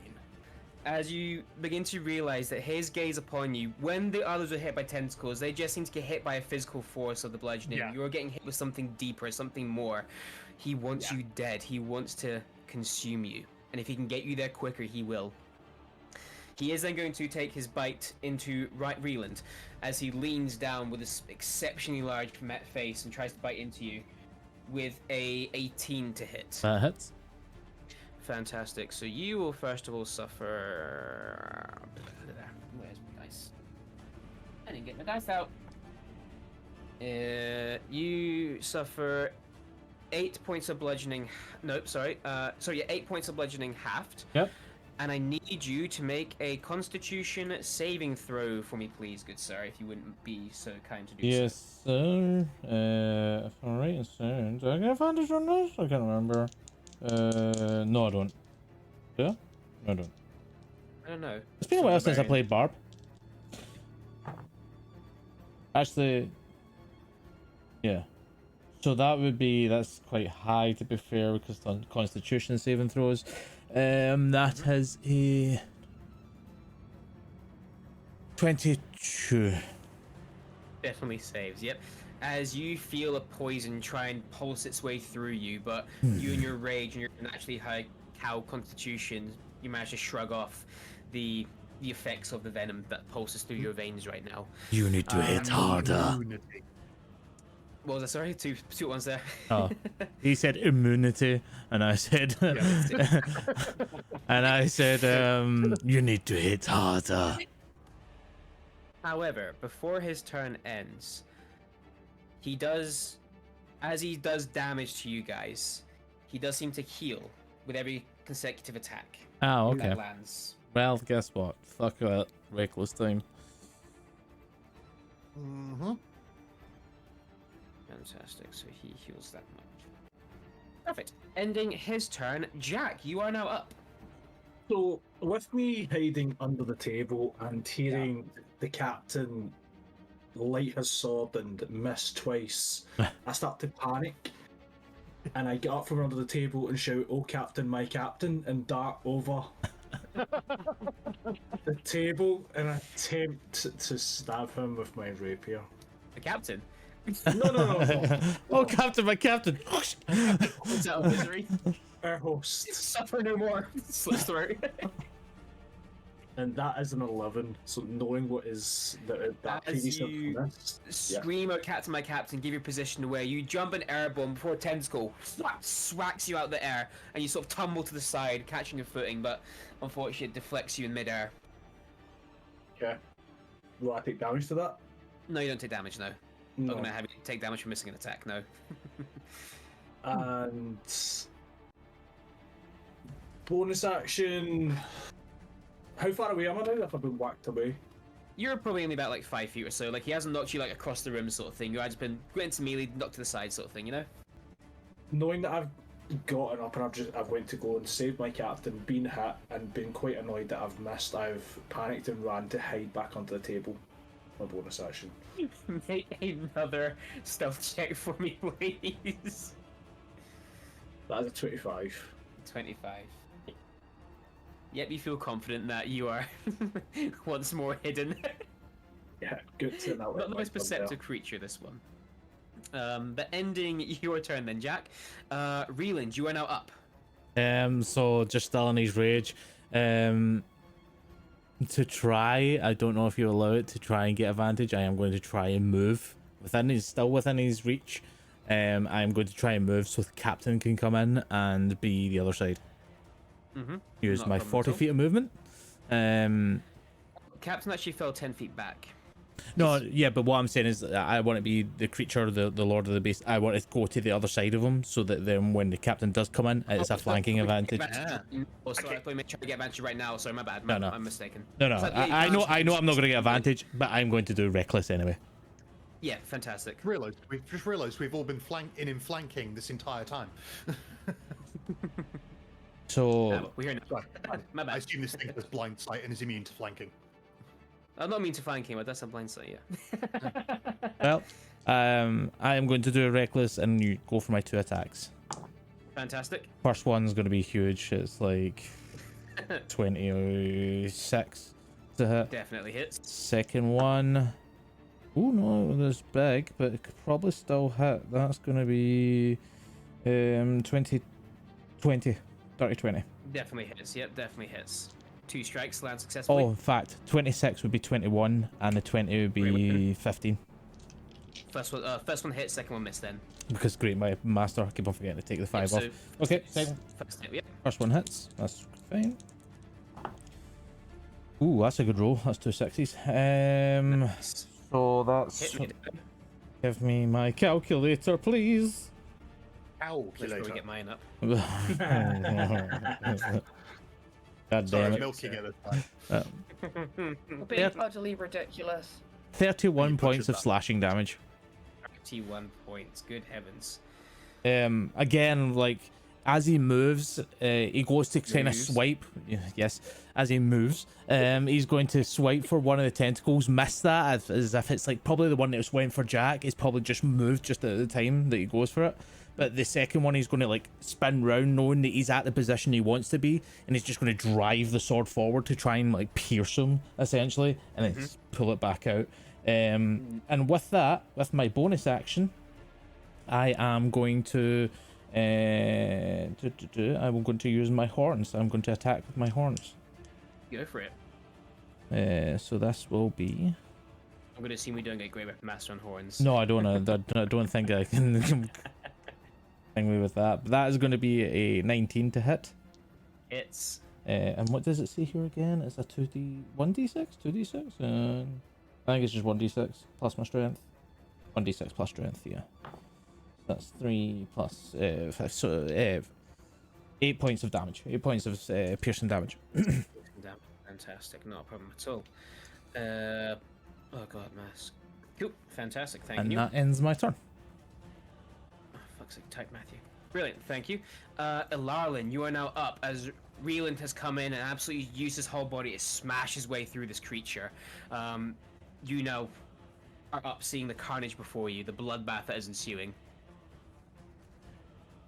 Born between two things.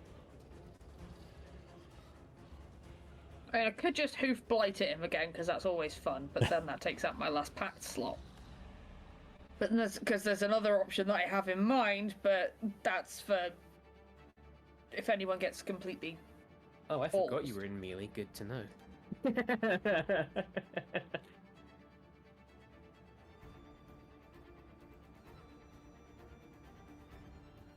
Do the stupid thing. Do it. I can see it. Do it. Yeah, do it. Do it. Do it. Do it. The thing I've got on hold is to technically get people out of the situation with me. We'll be fine. We'll be fine. We're exactly where we're meant to be. Within 5 feet and in all of the danger. Right, then I'm going to use Thunderstep. Please. Teach me the ways.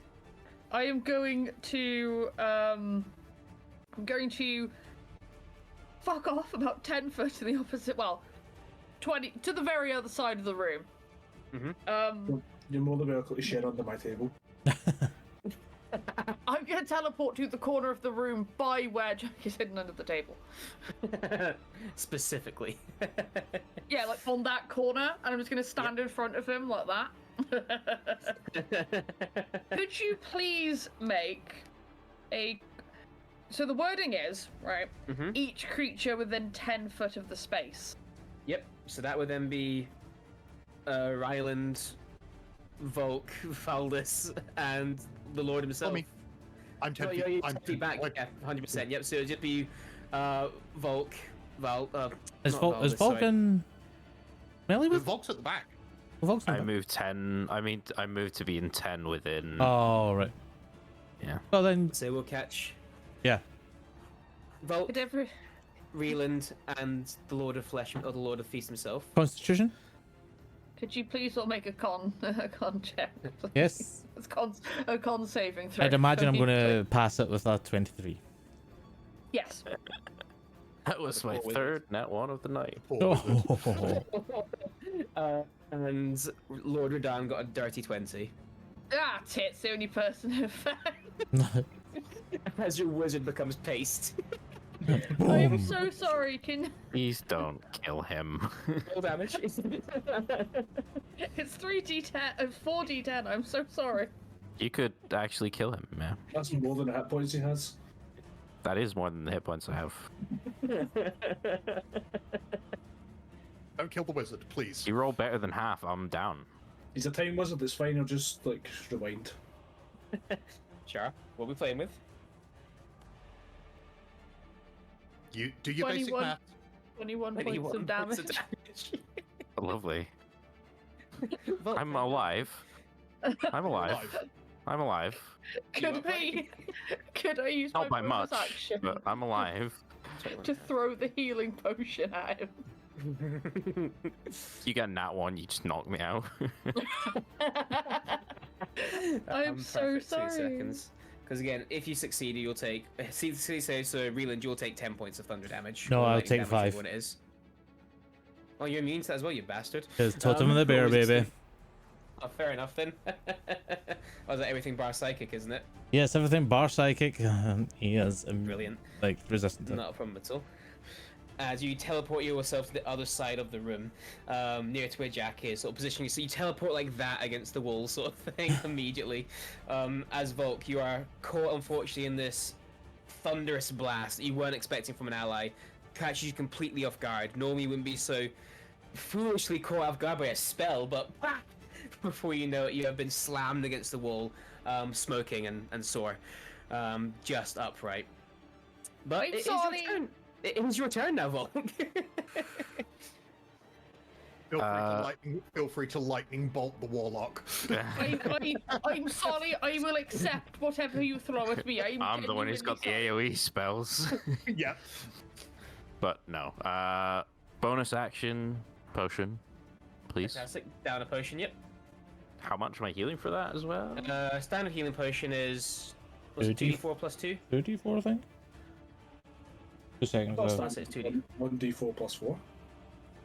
Just that. I can't remember. Does that make Healing 2d4 plus 2. 34, yeah. 2d4 plus 2, yep. That was it. Can't get my dice. Okay, that would be actually worse. And then action, cast greater invisibility on myself. Nice. So you just decide to not nope per se, but you need to get tactical readvantage as Yep. you just disappear from sight. Where are you off to? I'm going to move to the back wall behind the feast, the Lord of the Feast. Okay. As far as so I can be away from him, but around, Yeah, essentially. not a problem at all. You move your way around the room, being as quiet and as careful as you can possibly be whilst being invisible, and you make your way over to where you would like to be. Ending your turn? Yes. Valdis, you are now up with Lord afterwards. Yes, remind me who's been hit so far. Has Alalan taken damage? She has taken a bit of damage, yep. Yeah, as I say, it's Jack's the only one that hasn't, correct? Yeah. I believe so, yeah. Okay, so like armor smoking with whatever necrotic ichor is is covering it. Valdis is going to bellow a war cry, and I'm going to bonus action second wind Nice. because of rallying cry. Ryland, Volk, and Ilalan all regain 8 hit points. Nice. Thank you. And I know Volk is invisible. It doesn't specify that I can see. It says when you use your second wind feature, you can choose up to 3 creatures within 60 feet of you that are allied with you. Each one Brilliant. regains hit points equal to your fighter level. Yep, they just hear you provided- cry out and feel invigorated. Invigorations, yes. And I am going to obviously move. I'm going to move into melee range, and I'm going to ask this time: do I have advantage from flanking? You do indeed. So, obviously, 2 attacks to start with. Yep.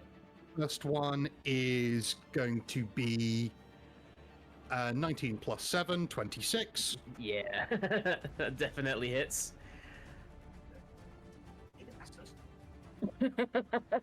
Just chuck my dice. Standard. Second attack is 21. Also hits, 2 hits. Also hits. And just because I can, I'm going to action surge. Nice. Beautiful. Here comes the fire. Let's go. That is a crit, so I'm going to keep that. Oh, glorious. And finally, a 24. 4 hits, sir. Well done. There we go. It's like, we do crits different here in Shadows We Fear. Yep. Do your 3 non-crits first for me. Do your damage. Yep. And I'm going to declare my Strike of the Fire Giant on the crit as well. Obviously. Natural. I would expect So- nothing less. Maybe just do So, that. Not just three- on normal. I'm joking.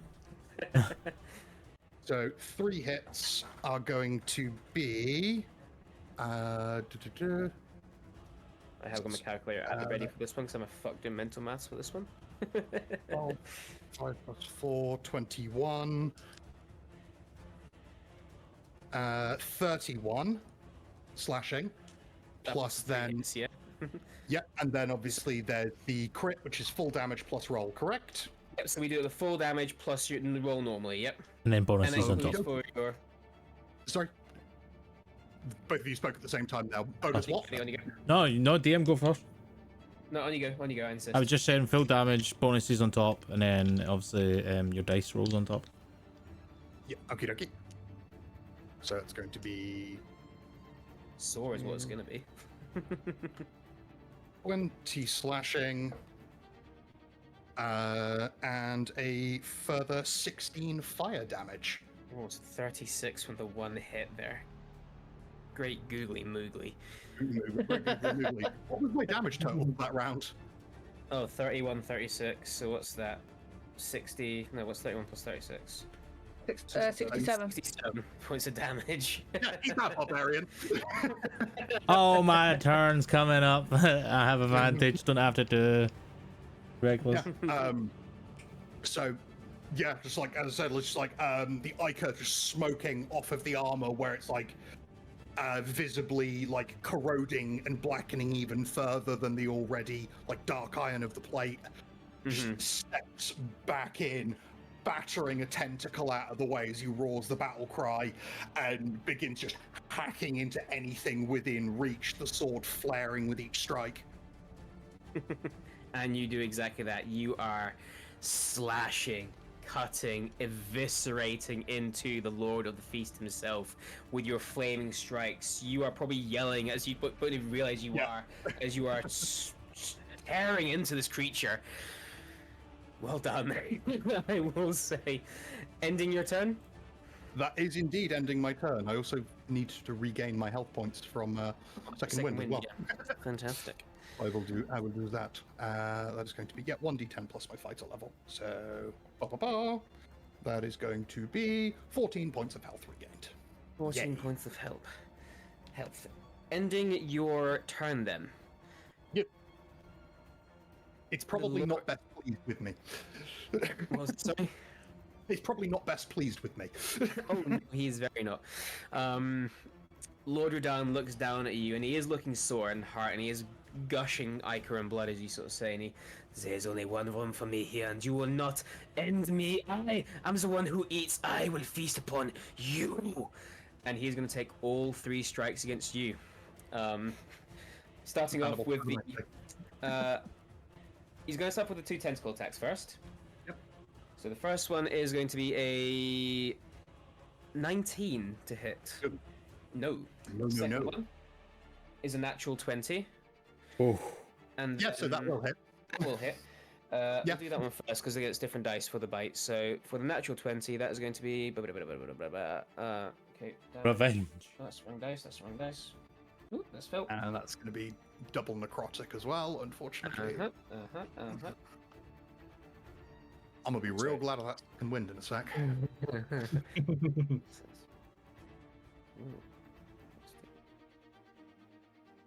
A total of 23 damage from that one hit. Okay. I'm not going to split the necrotic and bludgeoning. I don't think it makes a difference for you, Ron Milty. So 23 total. The bite, he's going to reach down and try and sink his teeth upon. Fuck's sake, that's another natural 20. I'm not even joking. Don't know if you can see that one or not. Oh no. Oh no. Oh no. Oh, my captain, oh captain. Captain, my captain. That is going to be also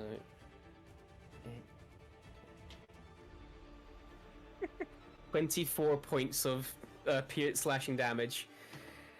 And if you're still upright, I need a Constitution saving throw for me, please, if you would be so kind. I am still upright. Fantastic. Yay for having proficiency in Constitution saving throws. That is a 25. You easily succeed, and again, you feel as what Reeland did. This poison try and pulse itself through you, but you hold firm and stay strong, not being affected by it. And as Reeland, you're getting ready to make his strikes. The Lord himself seems to know that he's in a bit of a bad situation, and with a folding of space. And behind you, Ilarlan, he misty steps behind, hulking and large, ready to make his assault against you. Ending his turn, Jack, you are up. Oh, my warlock, warlock. My Eldritch princess of horrors. Save me. I will get up from the table. Save me, tiefling daddy. And I will make a move to... Before I do that, can I coat my rapier in the acid? In the poison? Absolutely. You can use a bonus action to 100% do that, yeah? Yep, I will do that, and I will head on over to Tentacle Daddy and make a strike. Beautiful. You can. You will have advantage because Ilarlan is going to be an ally in reach, or you know what I mean. ally melee. That's a Am 21. I about to get punched? A 22 definitely hits.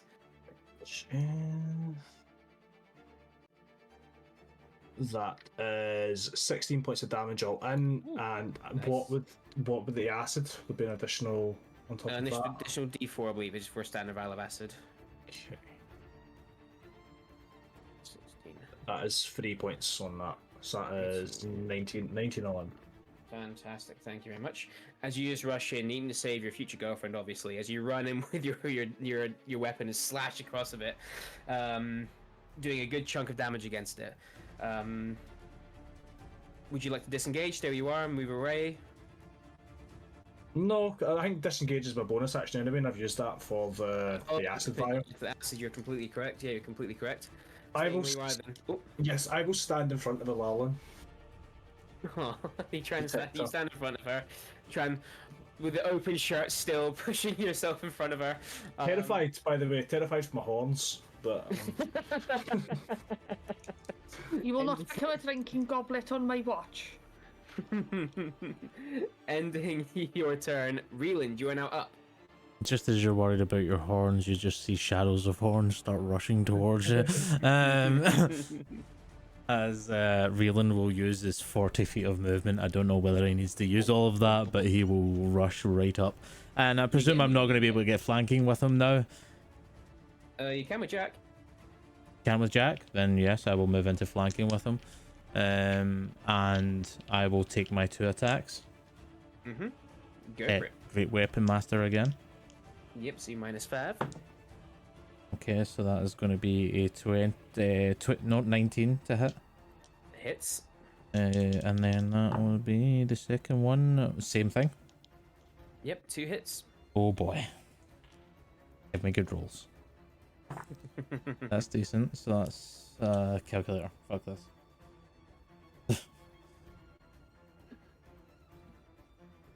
Oh, that's the wrong. That's not right. I was about to give you 231 damage there, Matt. Oh Jesus. So 28 points of damage on the first one. 28, fantastic. And the second one. Ooh, that's even better. Let's go.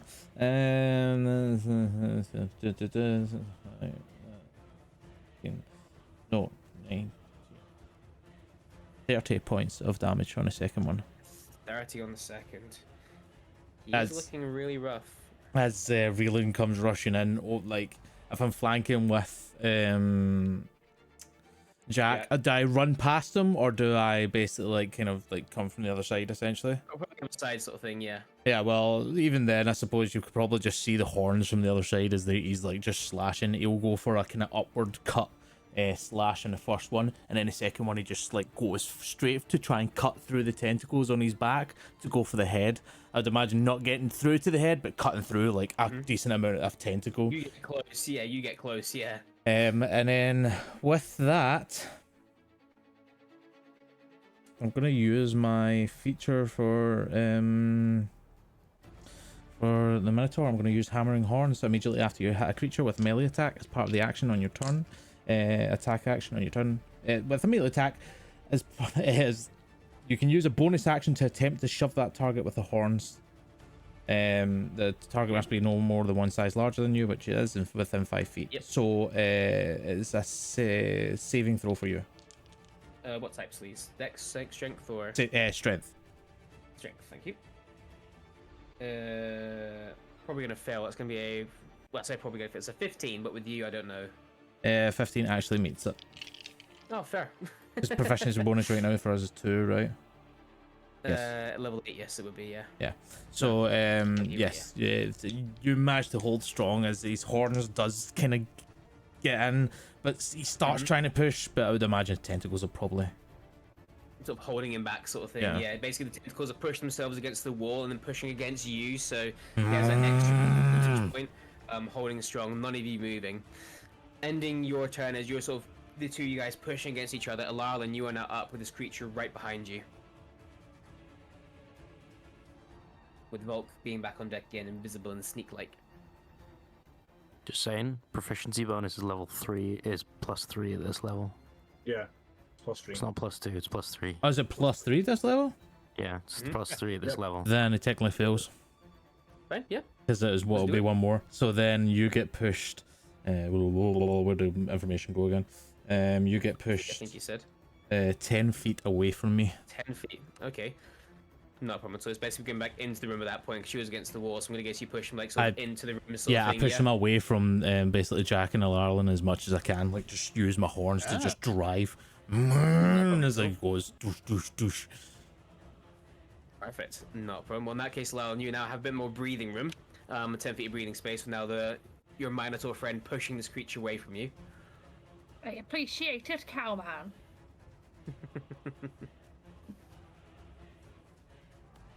Was it the shove action for you, Andy? No, it is a feature that Minotaurs get. Hammering horns, it's called. Okay. Yeah. It's not prone or anything else like that, no? No, It's just I push, just push it. Yeah. Cool. Okay. That's an interesting one, yeah. I like that. That'd be hella powerful, to be fair, if it did act as like the shove. Yeah. It does say away from you, but I'm just going to play it that he just goes with them. And Yeah, because with your horns as well, you're sort of Yeah. staying in sort of thing, I'm guessing. So yeah. We'll say you're still in melee, pushing him back that 10 feet with him. Yeah. It always specifies push or shove, like it does with the repelling blast, specifies push. Yeah. Beef, Alarlin, what would you like to do? Speaking of, Eldritch Blast. speaking of, I start blasting. so anyway, I started blasting, because no, I'm just gonna go with Eldritch Blast because so the wonderful thing he does.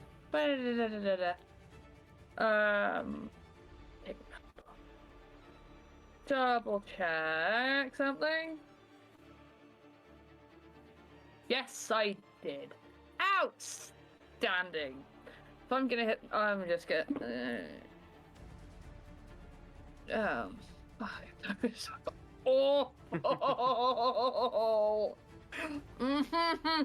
It's fine. So that is a 17 and Yes.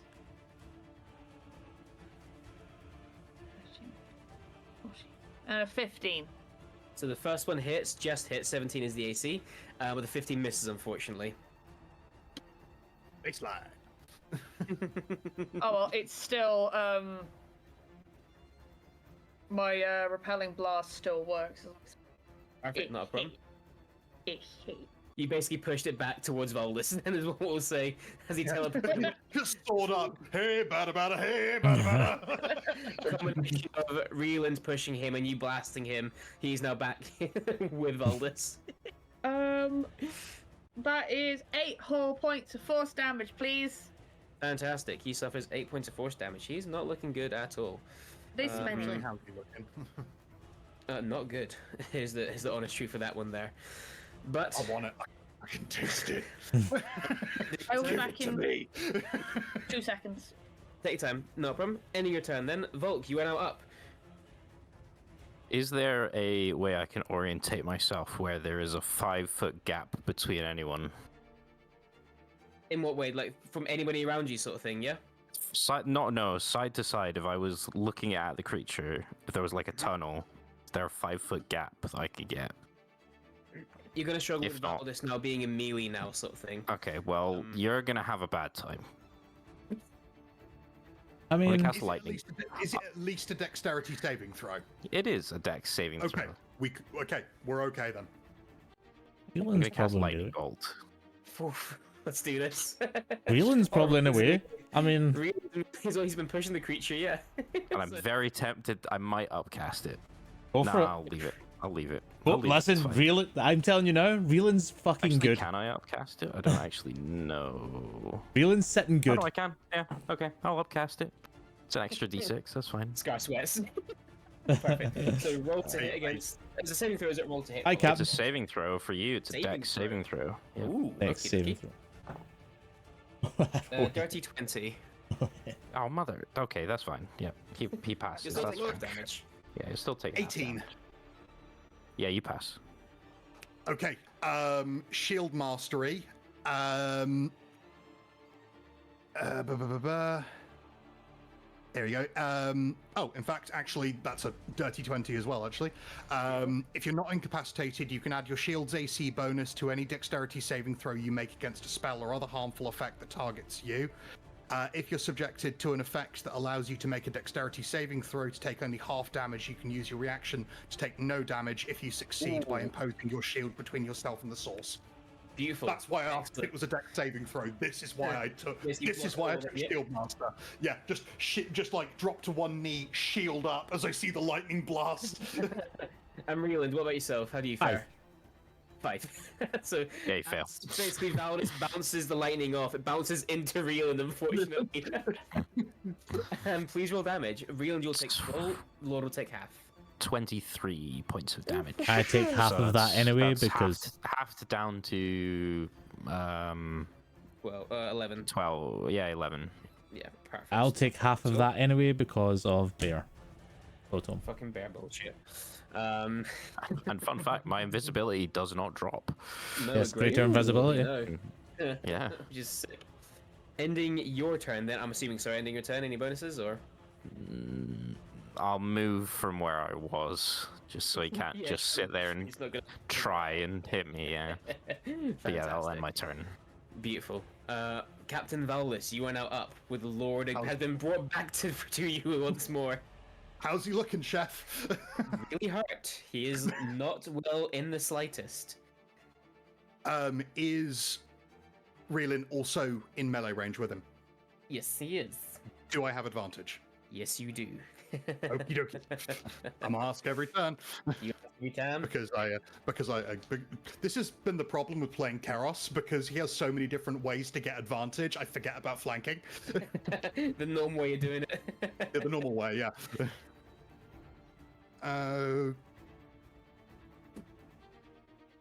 Tell me. Oh boy. Natural 20, you- baby. You can't make it up. So let's make get, it up, no. let's get the second roll, Yep. and that is going to be a 18 for a total of 25. Definitely So hits. 2 Yep, 2 hits. 2 hits. So let's do the non-critical one first. Finish him. It's possible. I can taste it. Tonight, it's squeaky bum time for our Lord of the Flesh. Lord That is going. So first attack is 11 points of slashing. Okie dokie. That's a non-crit one, yeah, obviously. Yep, that's the non-crit. Okay, And then obviously crit declaring strike at the fire giant. Obviously. Mm-hmm. So that is going to be 22 plus.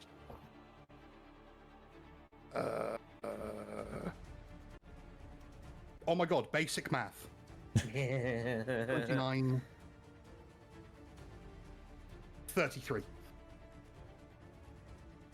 He's up.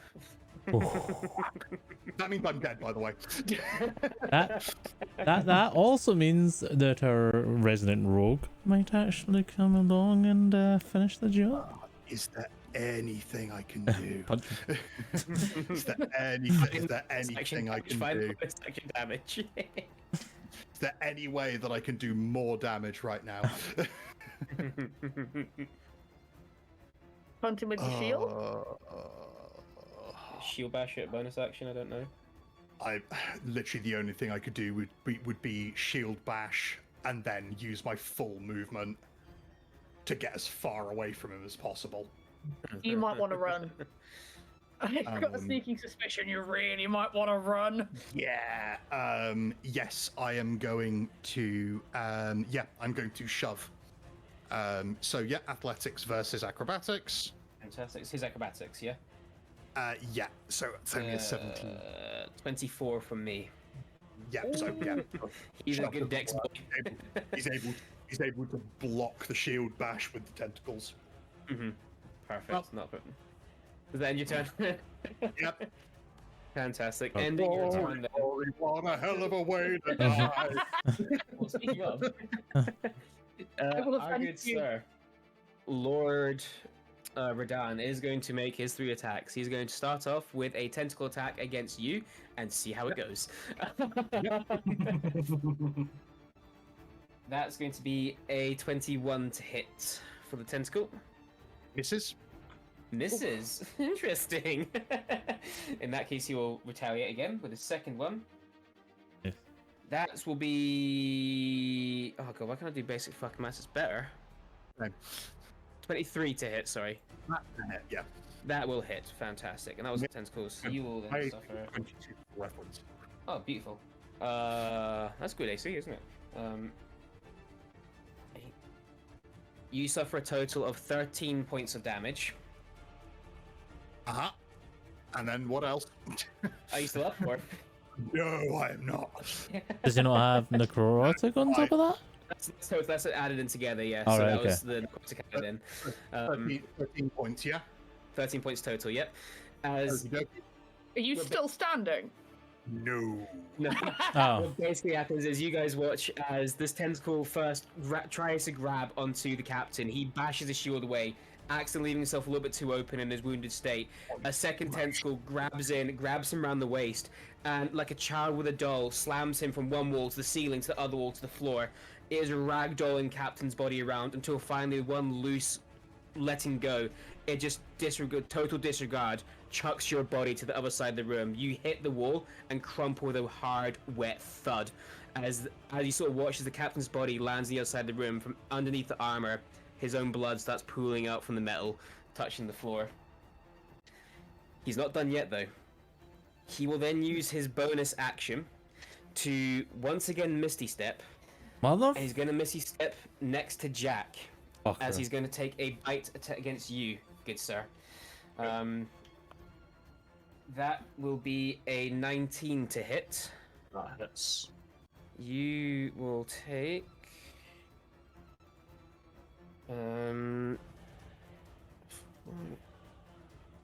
sorry, 8 points of piercing damage, and I need you to make a Constitution saving throw for me, please.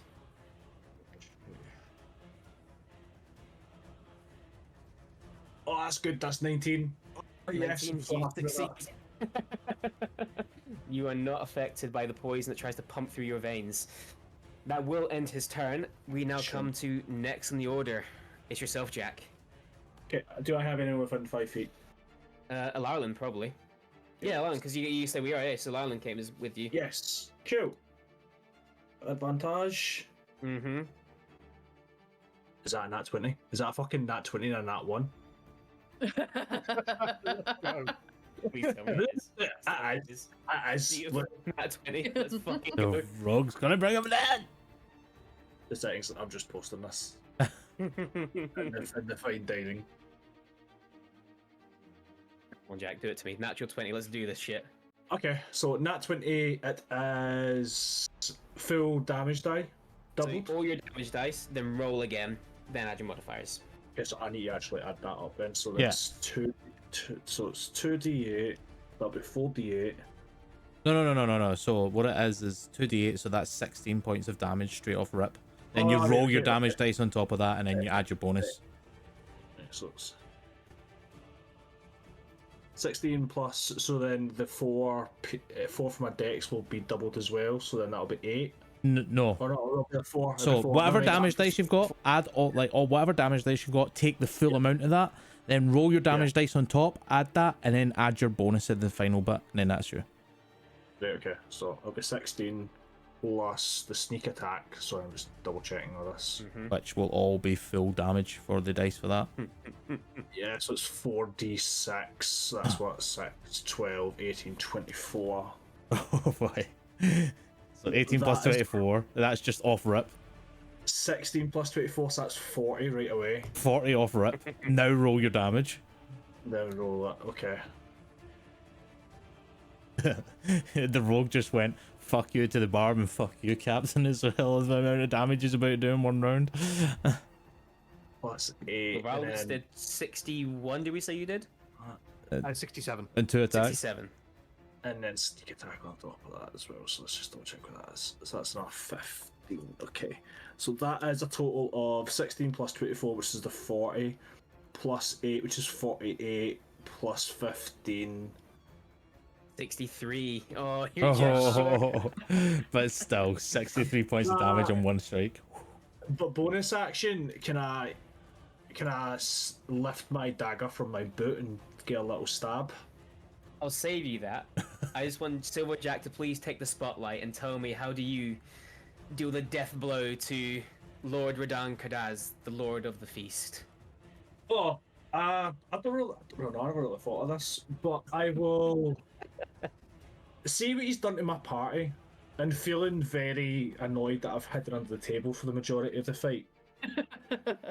Seeing my my captain be swung around like a ragdoll, I'll muster up the courage, much like Merry and Pippin do when they charge in the Battle of the Pelennor Field, and stab this man and pierce and carve a J in his chest as he falls limp. You see him teleport towards you. You weren't expecting the move as he finishes eviscerating the captain before he turns his gaze and turns his attention to you. He bumps into your space, but you're ready for it. He lashes into you.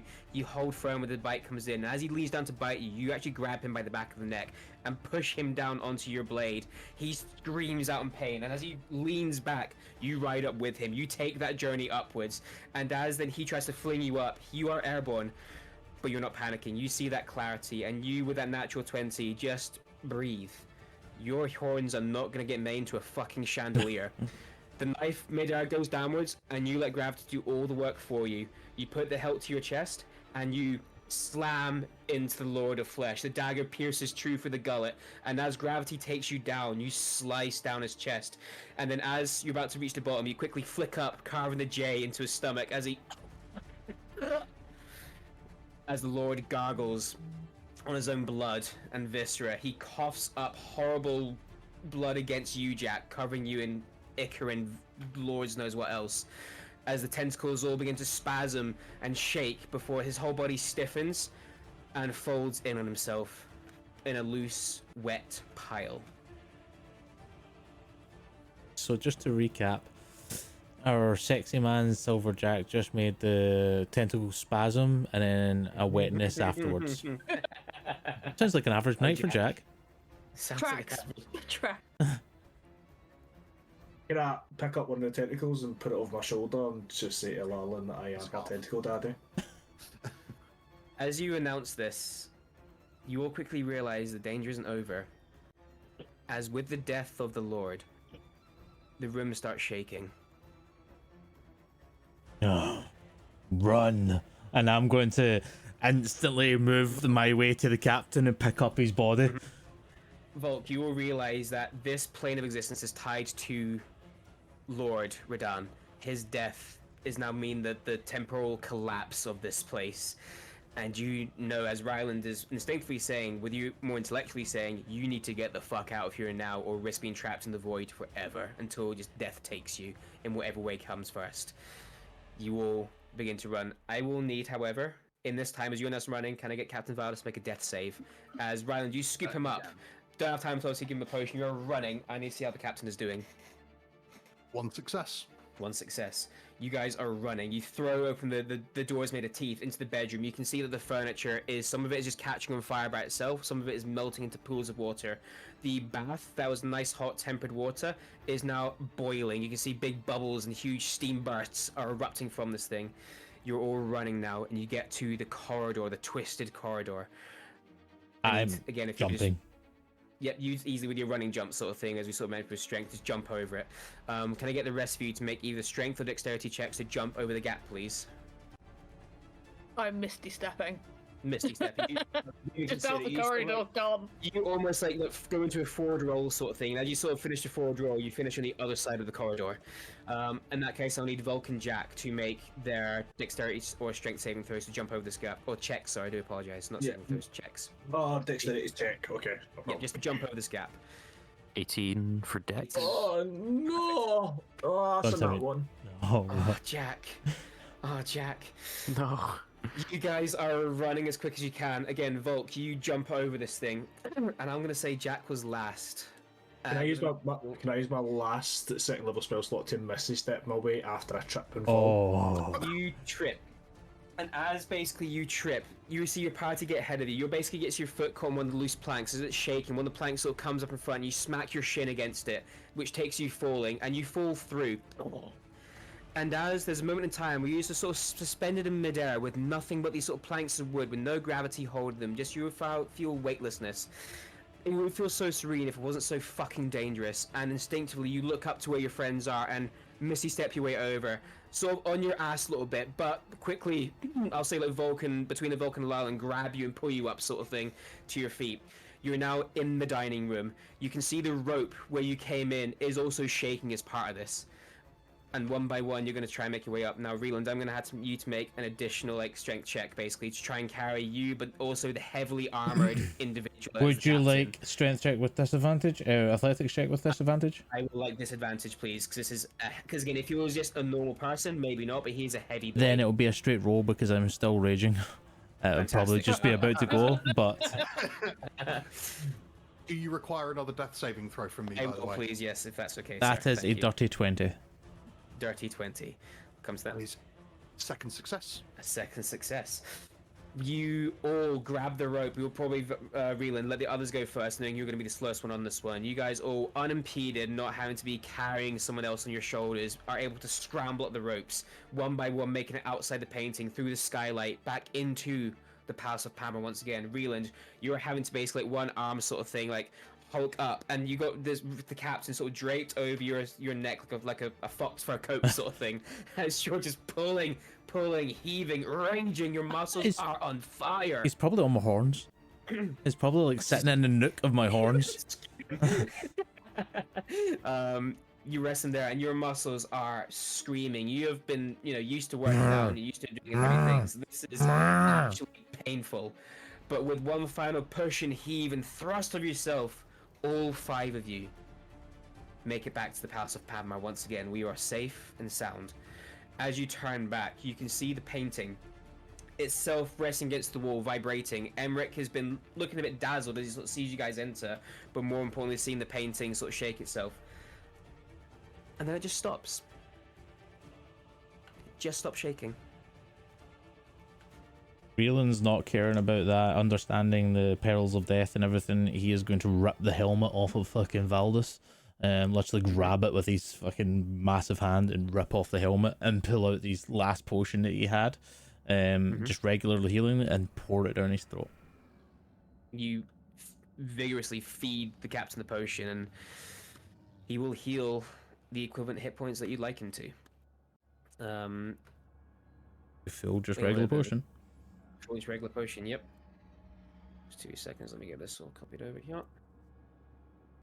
Are we rolling? Am I rolling to regain hit points? It'll be the full amount, so it'll be 8 plus 4, 2d4 plus 4, yeah. So plus 12 in that case, bringing me back to a rosy plus 5 hit points. And the captain chokes, coughs, and like jerks part upright, spitting out a mouthful of blood and probably a tooth. As you just where am I at the moment? Have you put me down like onto a piece of furniture or something? Nah, on the floor. He's just, as soon as he put the horn down, ripped off your helmet and put it down you. Yeah. Rolls over, spits out a mouthful of blood and a stray tooth, retches, breathes, looks around.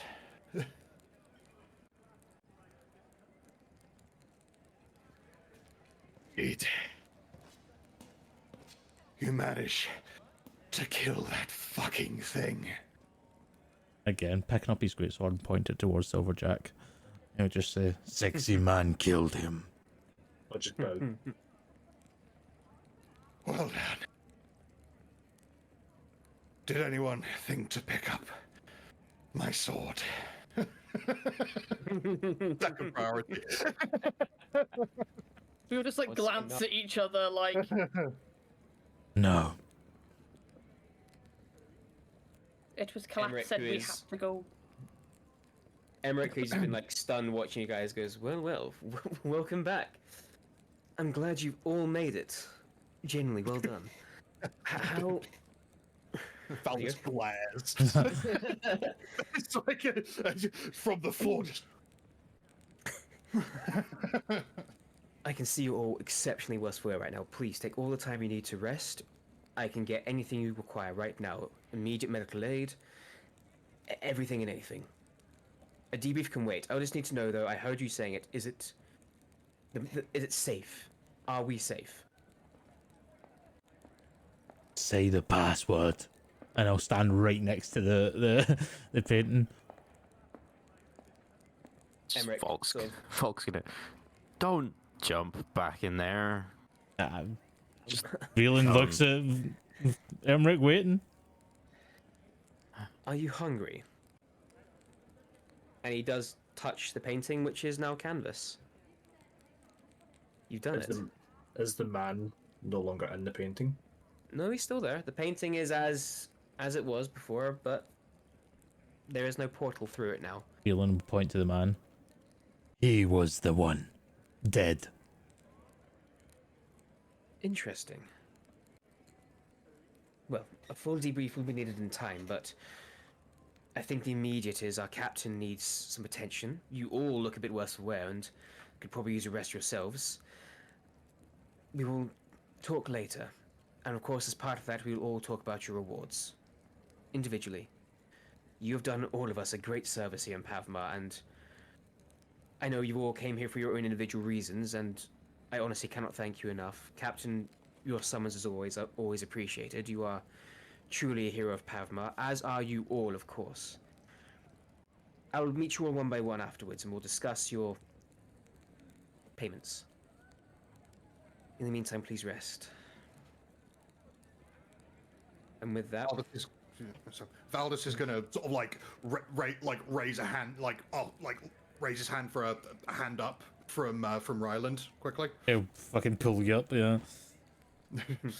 So the first thing I'm going to still slightly unsteady on his feet, but face is just covered in blood, clearly broken nose, lip is split, and there's just the lower half of his face is just red. Just pulls the knight's parrying dagger from his belt, and the first thing he does is slice the canvas from the frame, tear it from the frame, crumple it into a ball, and pitch it into the mage's fire. as the canvas burns, you guys all just sort of watch and just take a small little satisfaction that, again, this has been dealt with, and this is more like a petty vengeance sort of thing, that you are not make sure this will never ever happen again. As the canvas sort of crumples and curls in itself with the heat, you all swear upon your lives, the day that you die, that as our camera fades to black, the tooth that Captain Valdis spat out, as the paper burns, the eyes move towards, before the embers take it. And that's where we'll end tonight's episode of The Shadows We Fear. Yo! Love it. Nice. Well done, guys. That was fun. That was I'm sick. glad. I had Somehow one. we all survived. Yeah, I had one last thing I was going to say to Alarlin before we finished. I was sure. going to get in my pocket and give her a sort of sending stone, and just say to her that your patron may be able to give you eldritch powers. However, can he steal a handbag from a noble as she kisses her husband? I don't think so. Give me a call and then leave. Alalin will just raise an eyebrow, look at the stone, put it in her pocket, turn to Jack and go, "We'll send message by mage hand, worst case, it's probably safer," and turn in the other direction.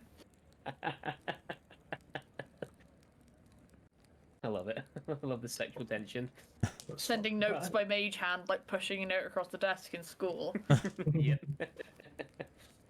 But yes, thank you so much for playing this game. Sorry that it dragged on a wee bit. Before we disappear, Andy, any disembarking announcements for us? VOD for this, and obviously part 1 that happened last week will be on YouTube tomorrow. It is already on Twitch, but as Twitch's new rules, the past broadcast will only stay for, I think it's 2 weeks, and then it will drop off.